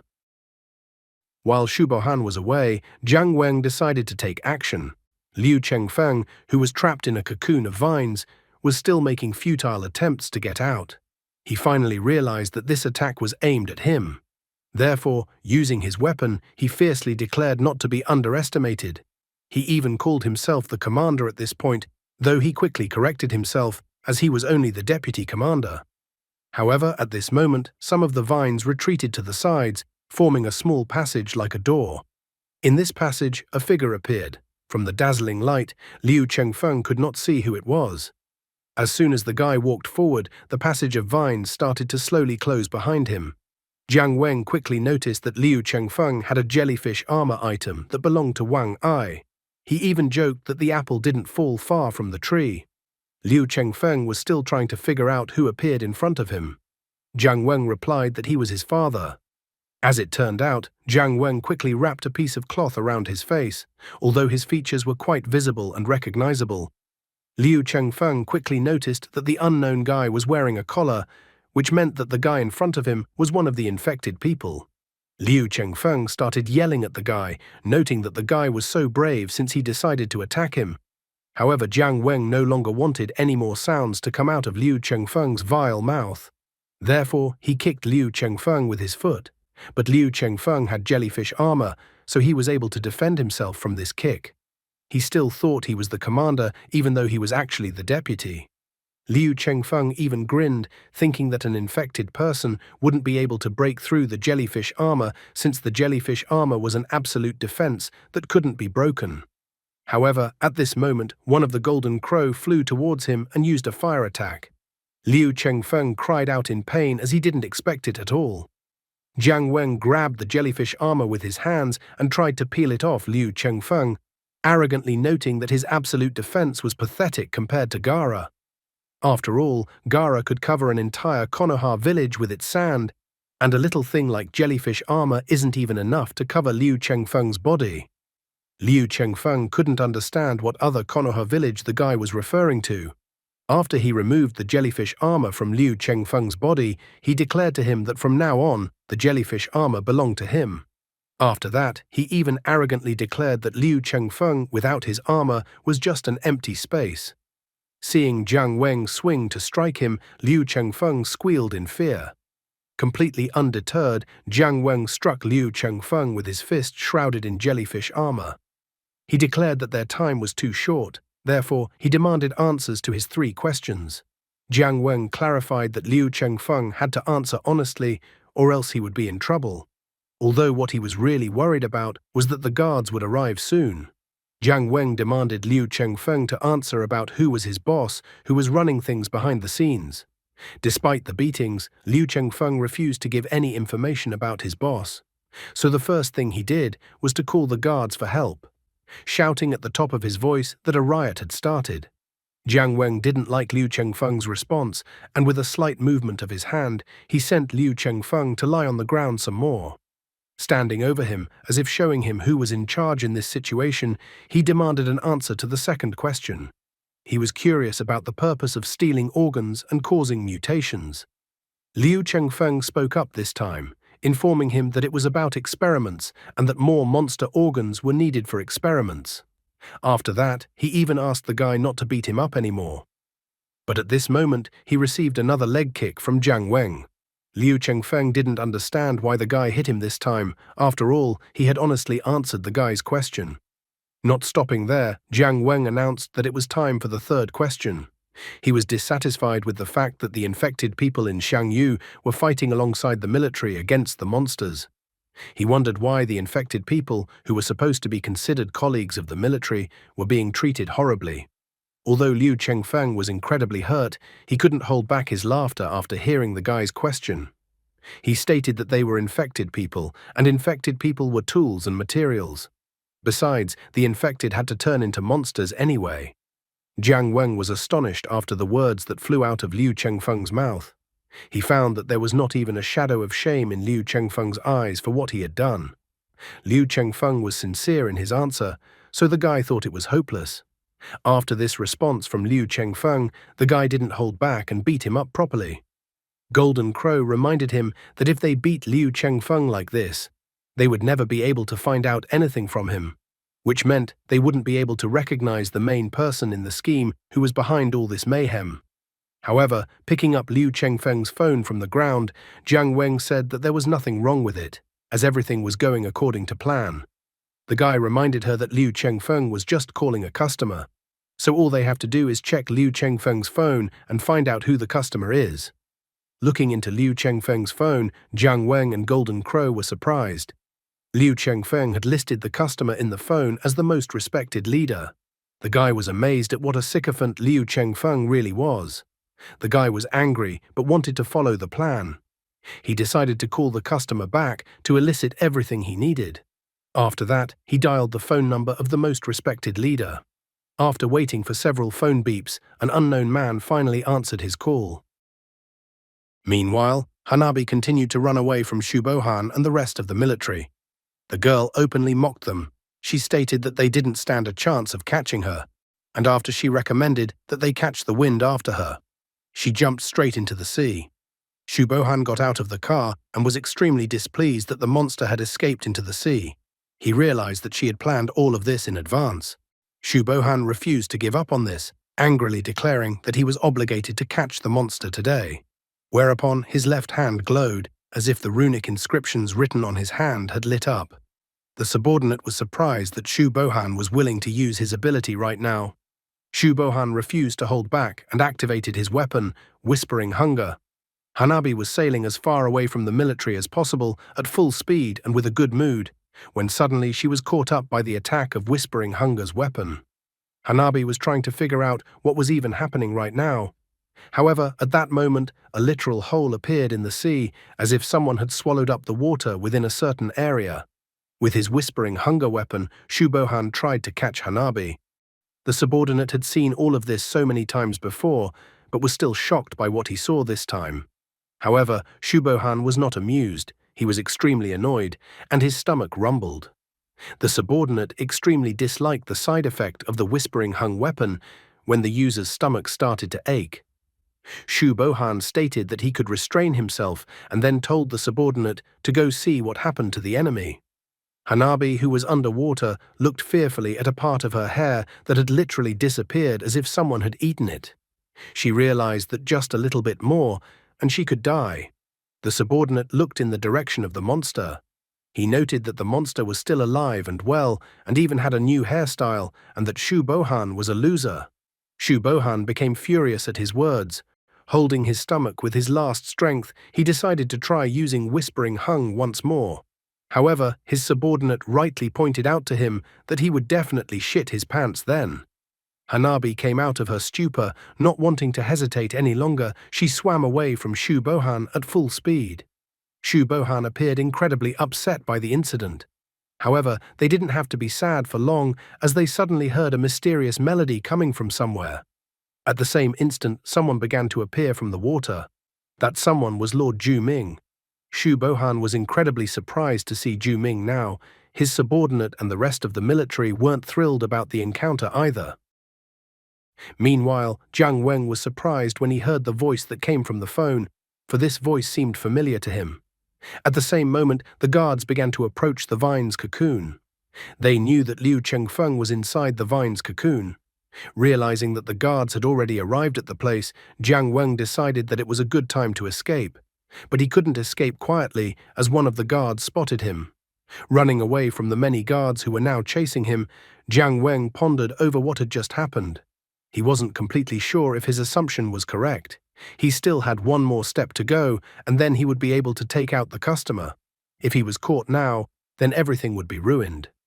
After that, Jiang Weng ran around the corner of the building. The guards ran after him around the corner of the building, continuing to order him to stop. However, once they ran around the corner of the building, they found many infected people there. The guards started yelling at them, wondering what they were doing here. One of the infected complained that part of the building was destroyed because of some monster, so they went out to get some fresh air. The guard continued the interrogation, asking who just ran by. A man with a bald head stated that they didn't know anything, as they were just walking around. The other man noted that they hadn't noticed anyone. Jiang Weng exhaled a sigh of relief after hearing the infected's testimony. After that, one of the guards asked everyone to wait, as he needed to make a phone call to get instructions from his superiors.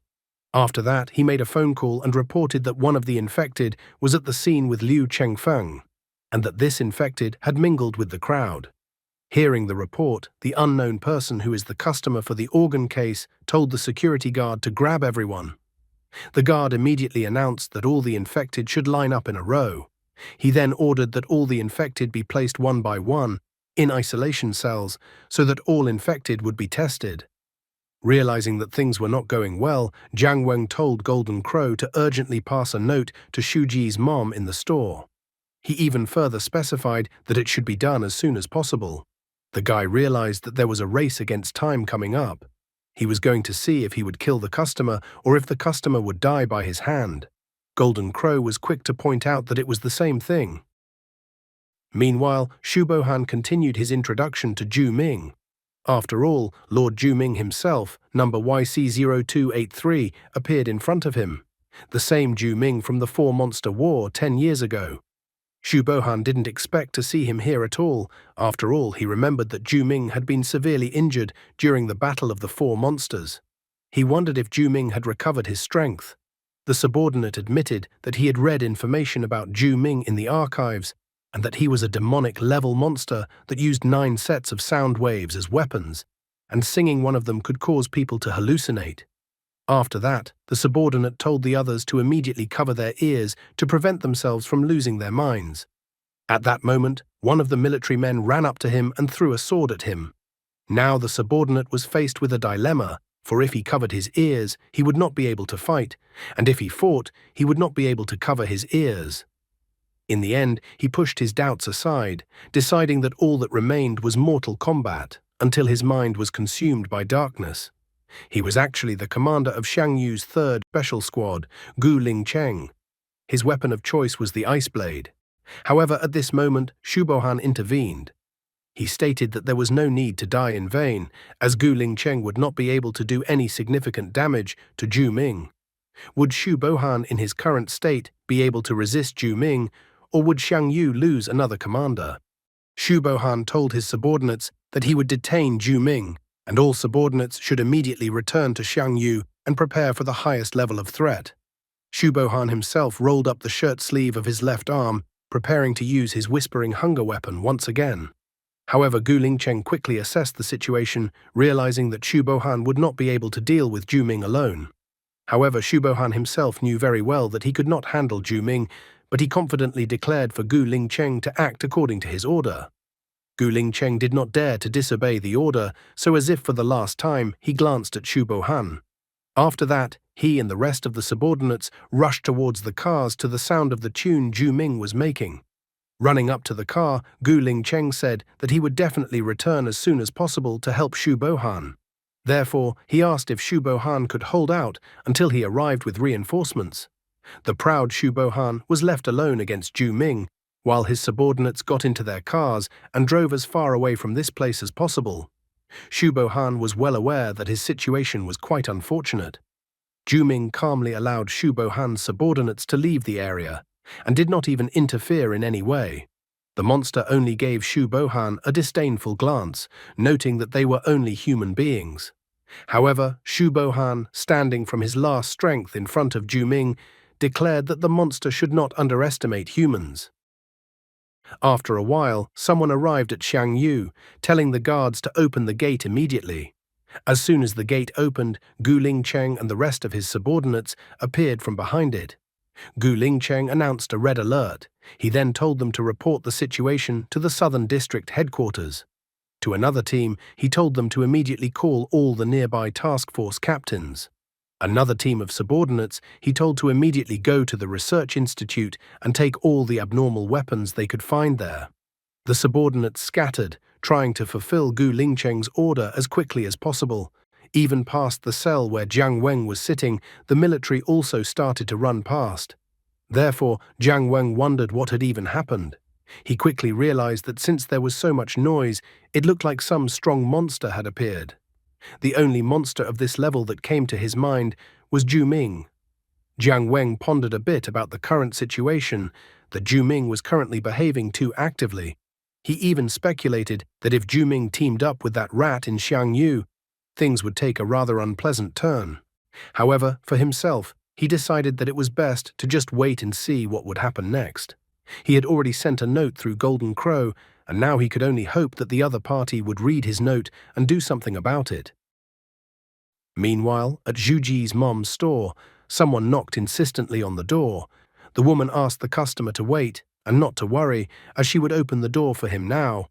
But when she opened the door of the store, she did not find any people there. At that moment, she noticed that a letter had appeared on her desk, as if from nowhere.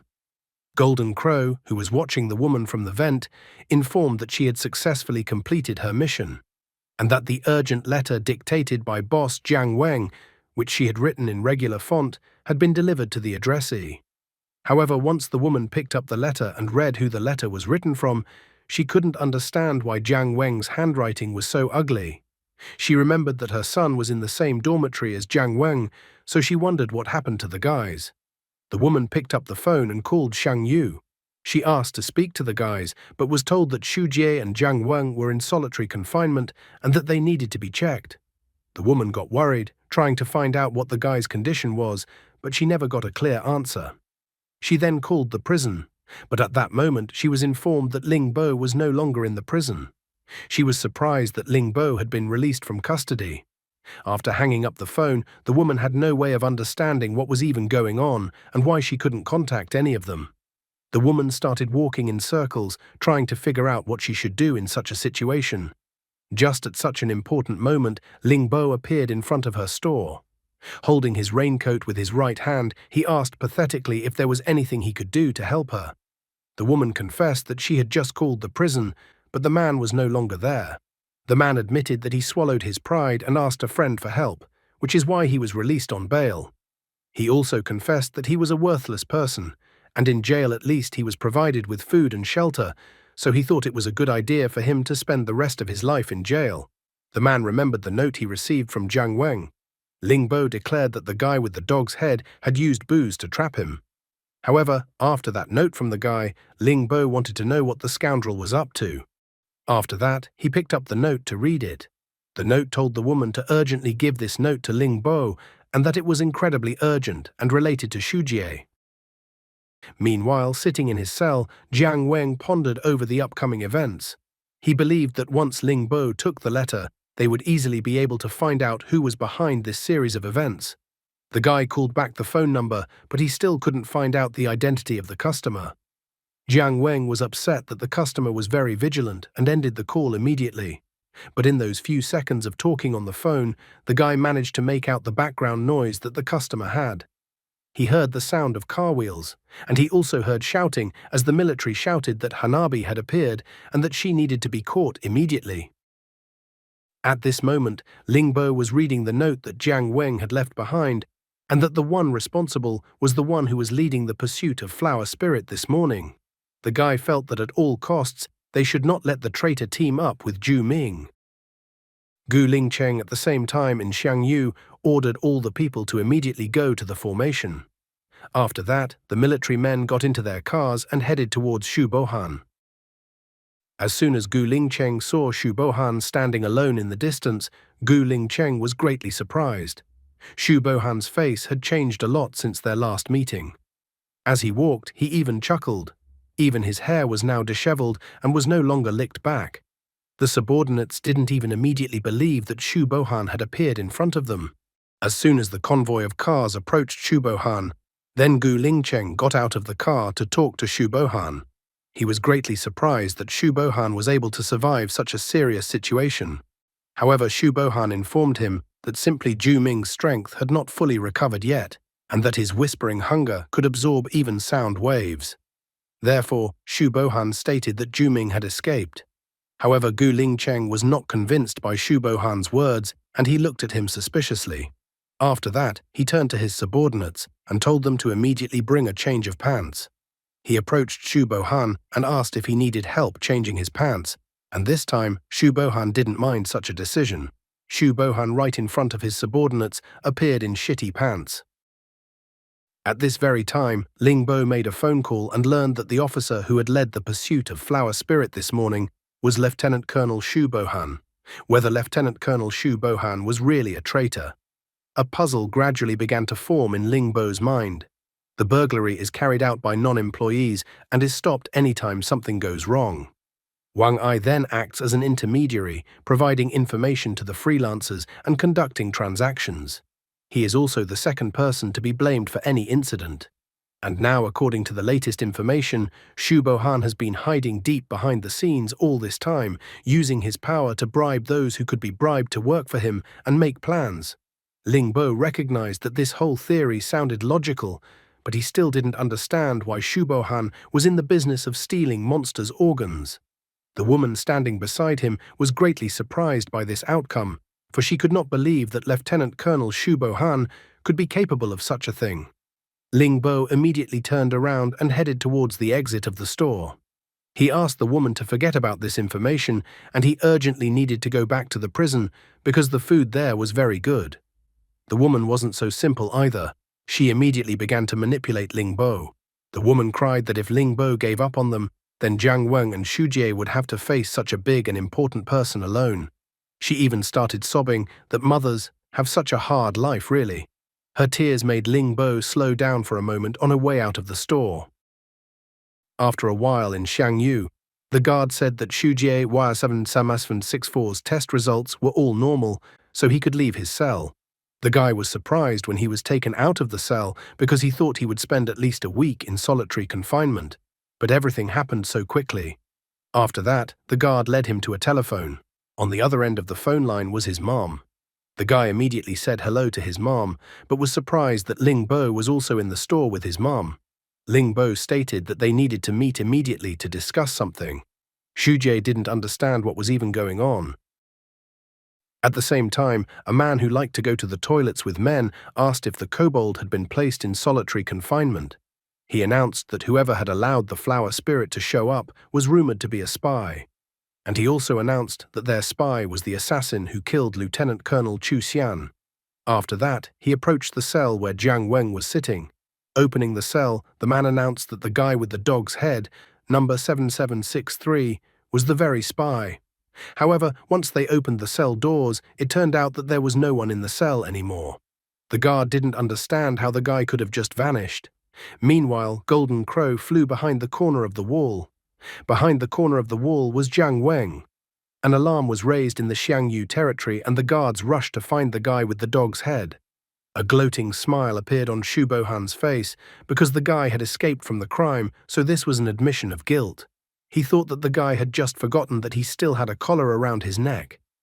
Xu Bohan quickly decided to deal with the unwanted prisoner who was messing up his plans, so he activated the collar on the guy's body.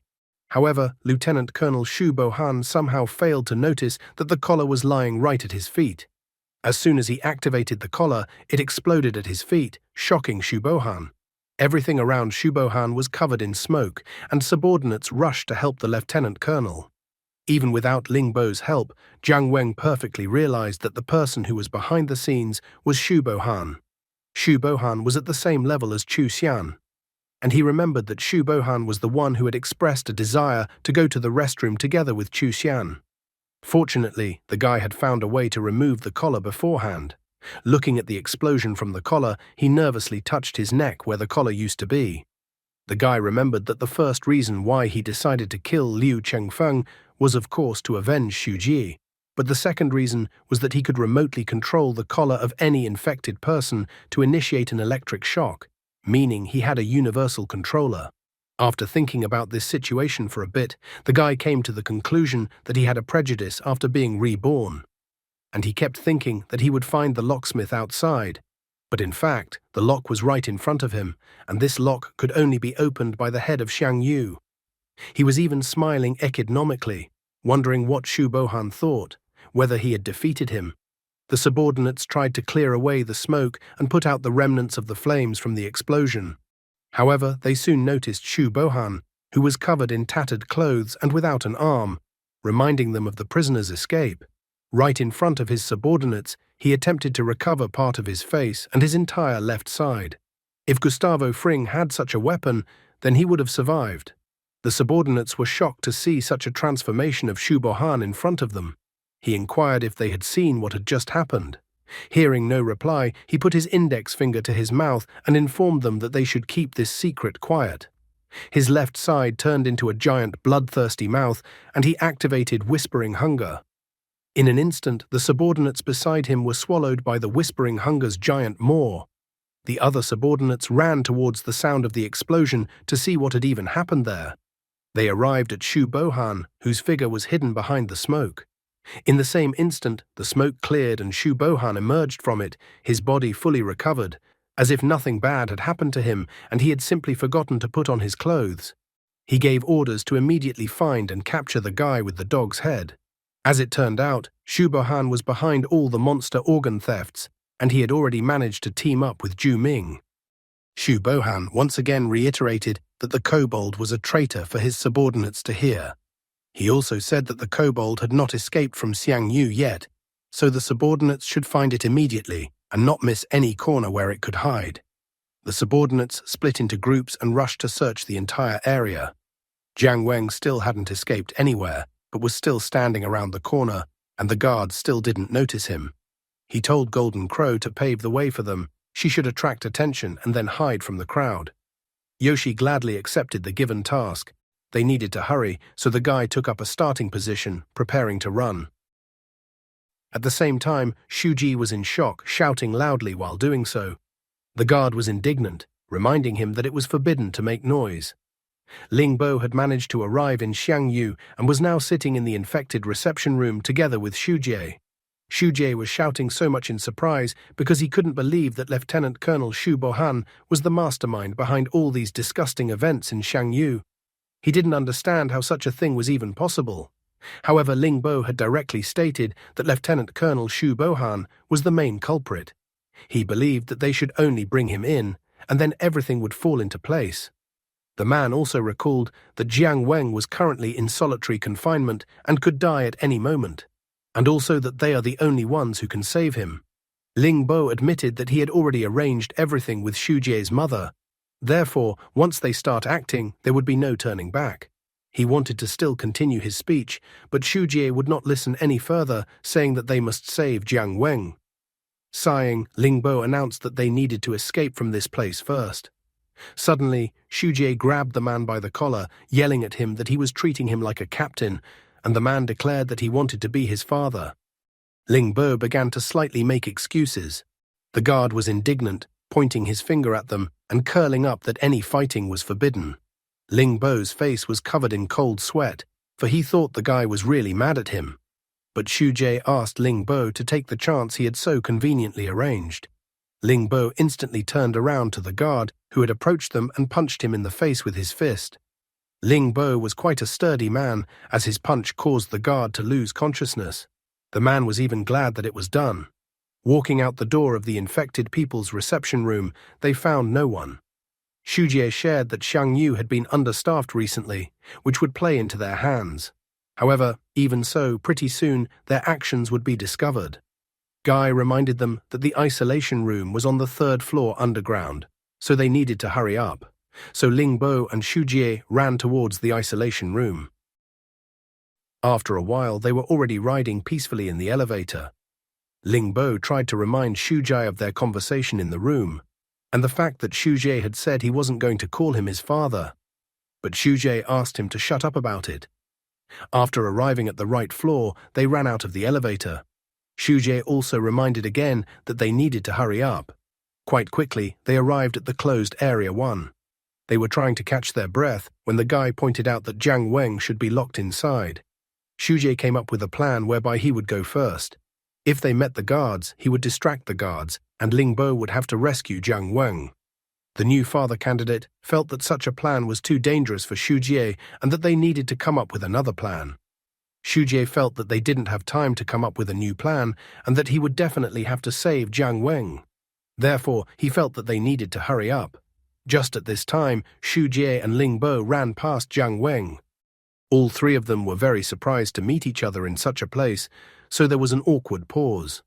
The guys shook hands, and then Shujie happily said that he was glad that Jiang Weng had escaped. Jiang Weng, on the other hand, had absolutely no idea why Shujie was in this place. Only Ling Bo realized that they had wasted their time. Just then, the excited guards discovered them. The guards were delighted that they had finally found the kobold. Jiang Weng, Shujie, and Ling Bo finally remembered that they needed to escape. Jiang Weng even boasted that he needed to help the guy remove the collar first. As soon as he only pressed a button on the remote, the collar around Shujie's neck instantly fell off, and Shujie was surprised at what he saw. But their joy didn't last long, as the gate leading to the exit of the building was closed. The guards also prevented them from escaping by closing the gate with their bodies.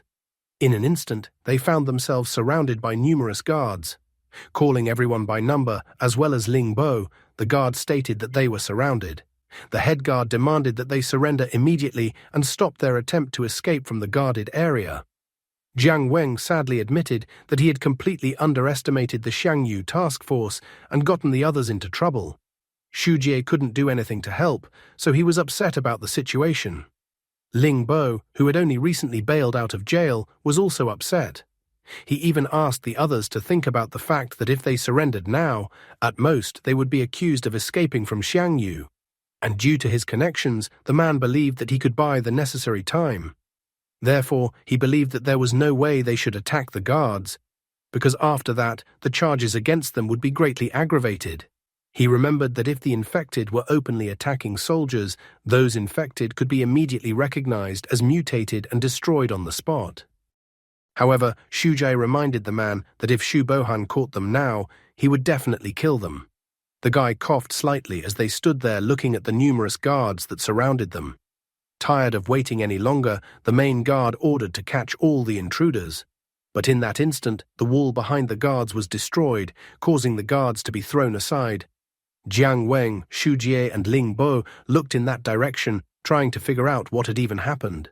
They were trying to get a glimpse of another intruder. In the resulting gap, Leia stood with a giant scythe in her hands, her face slightly confused.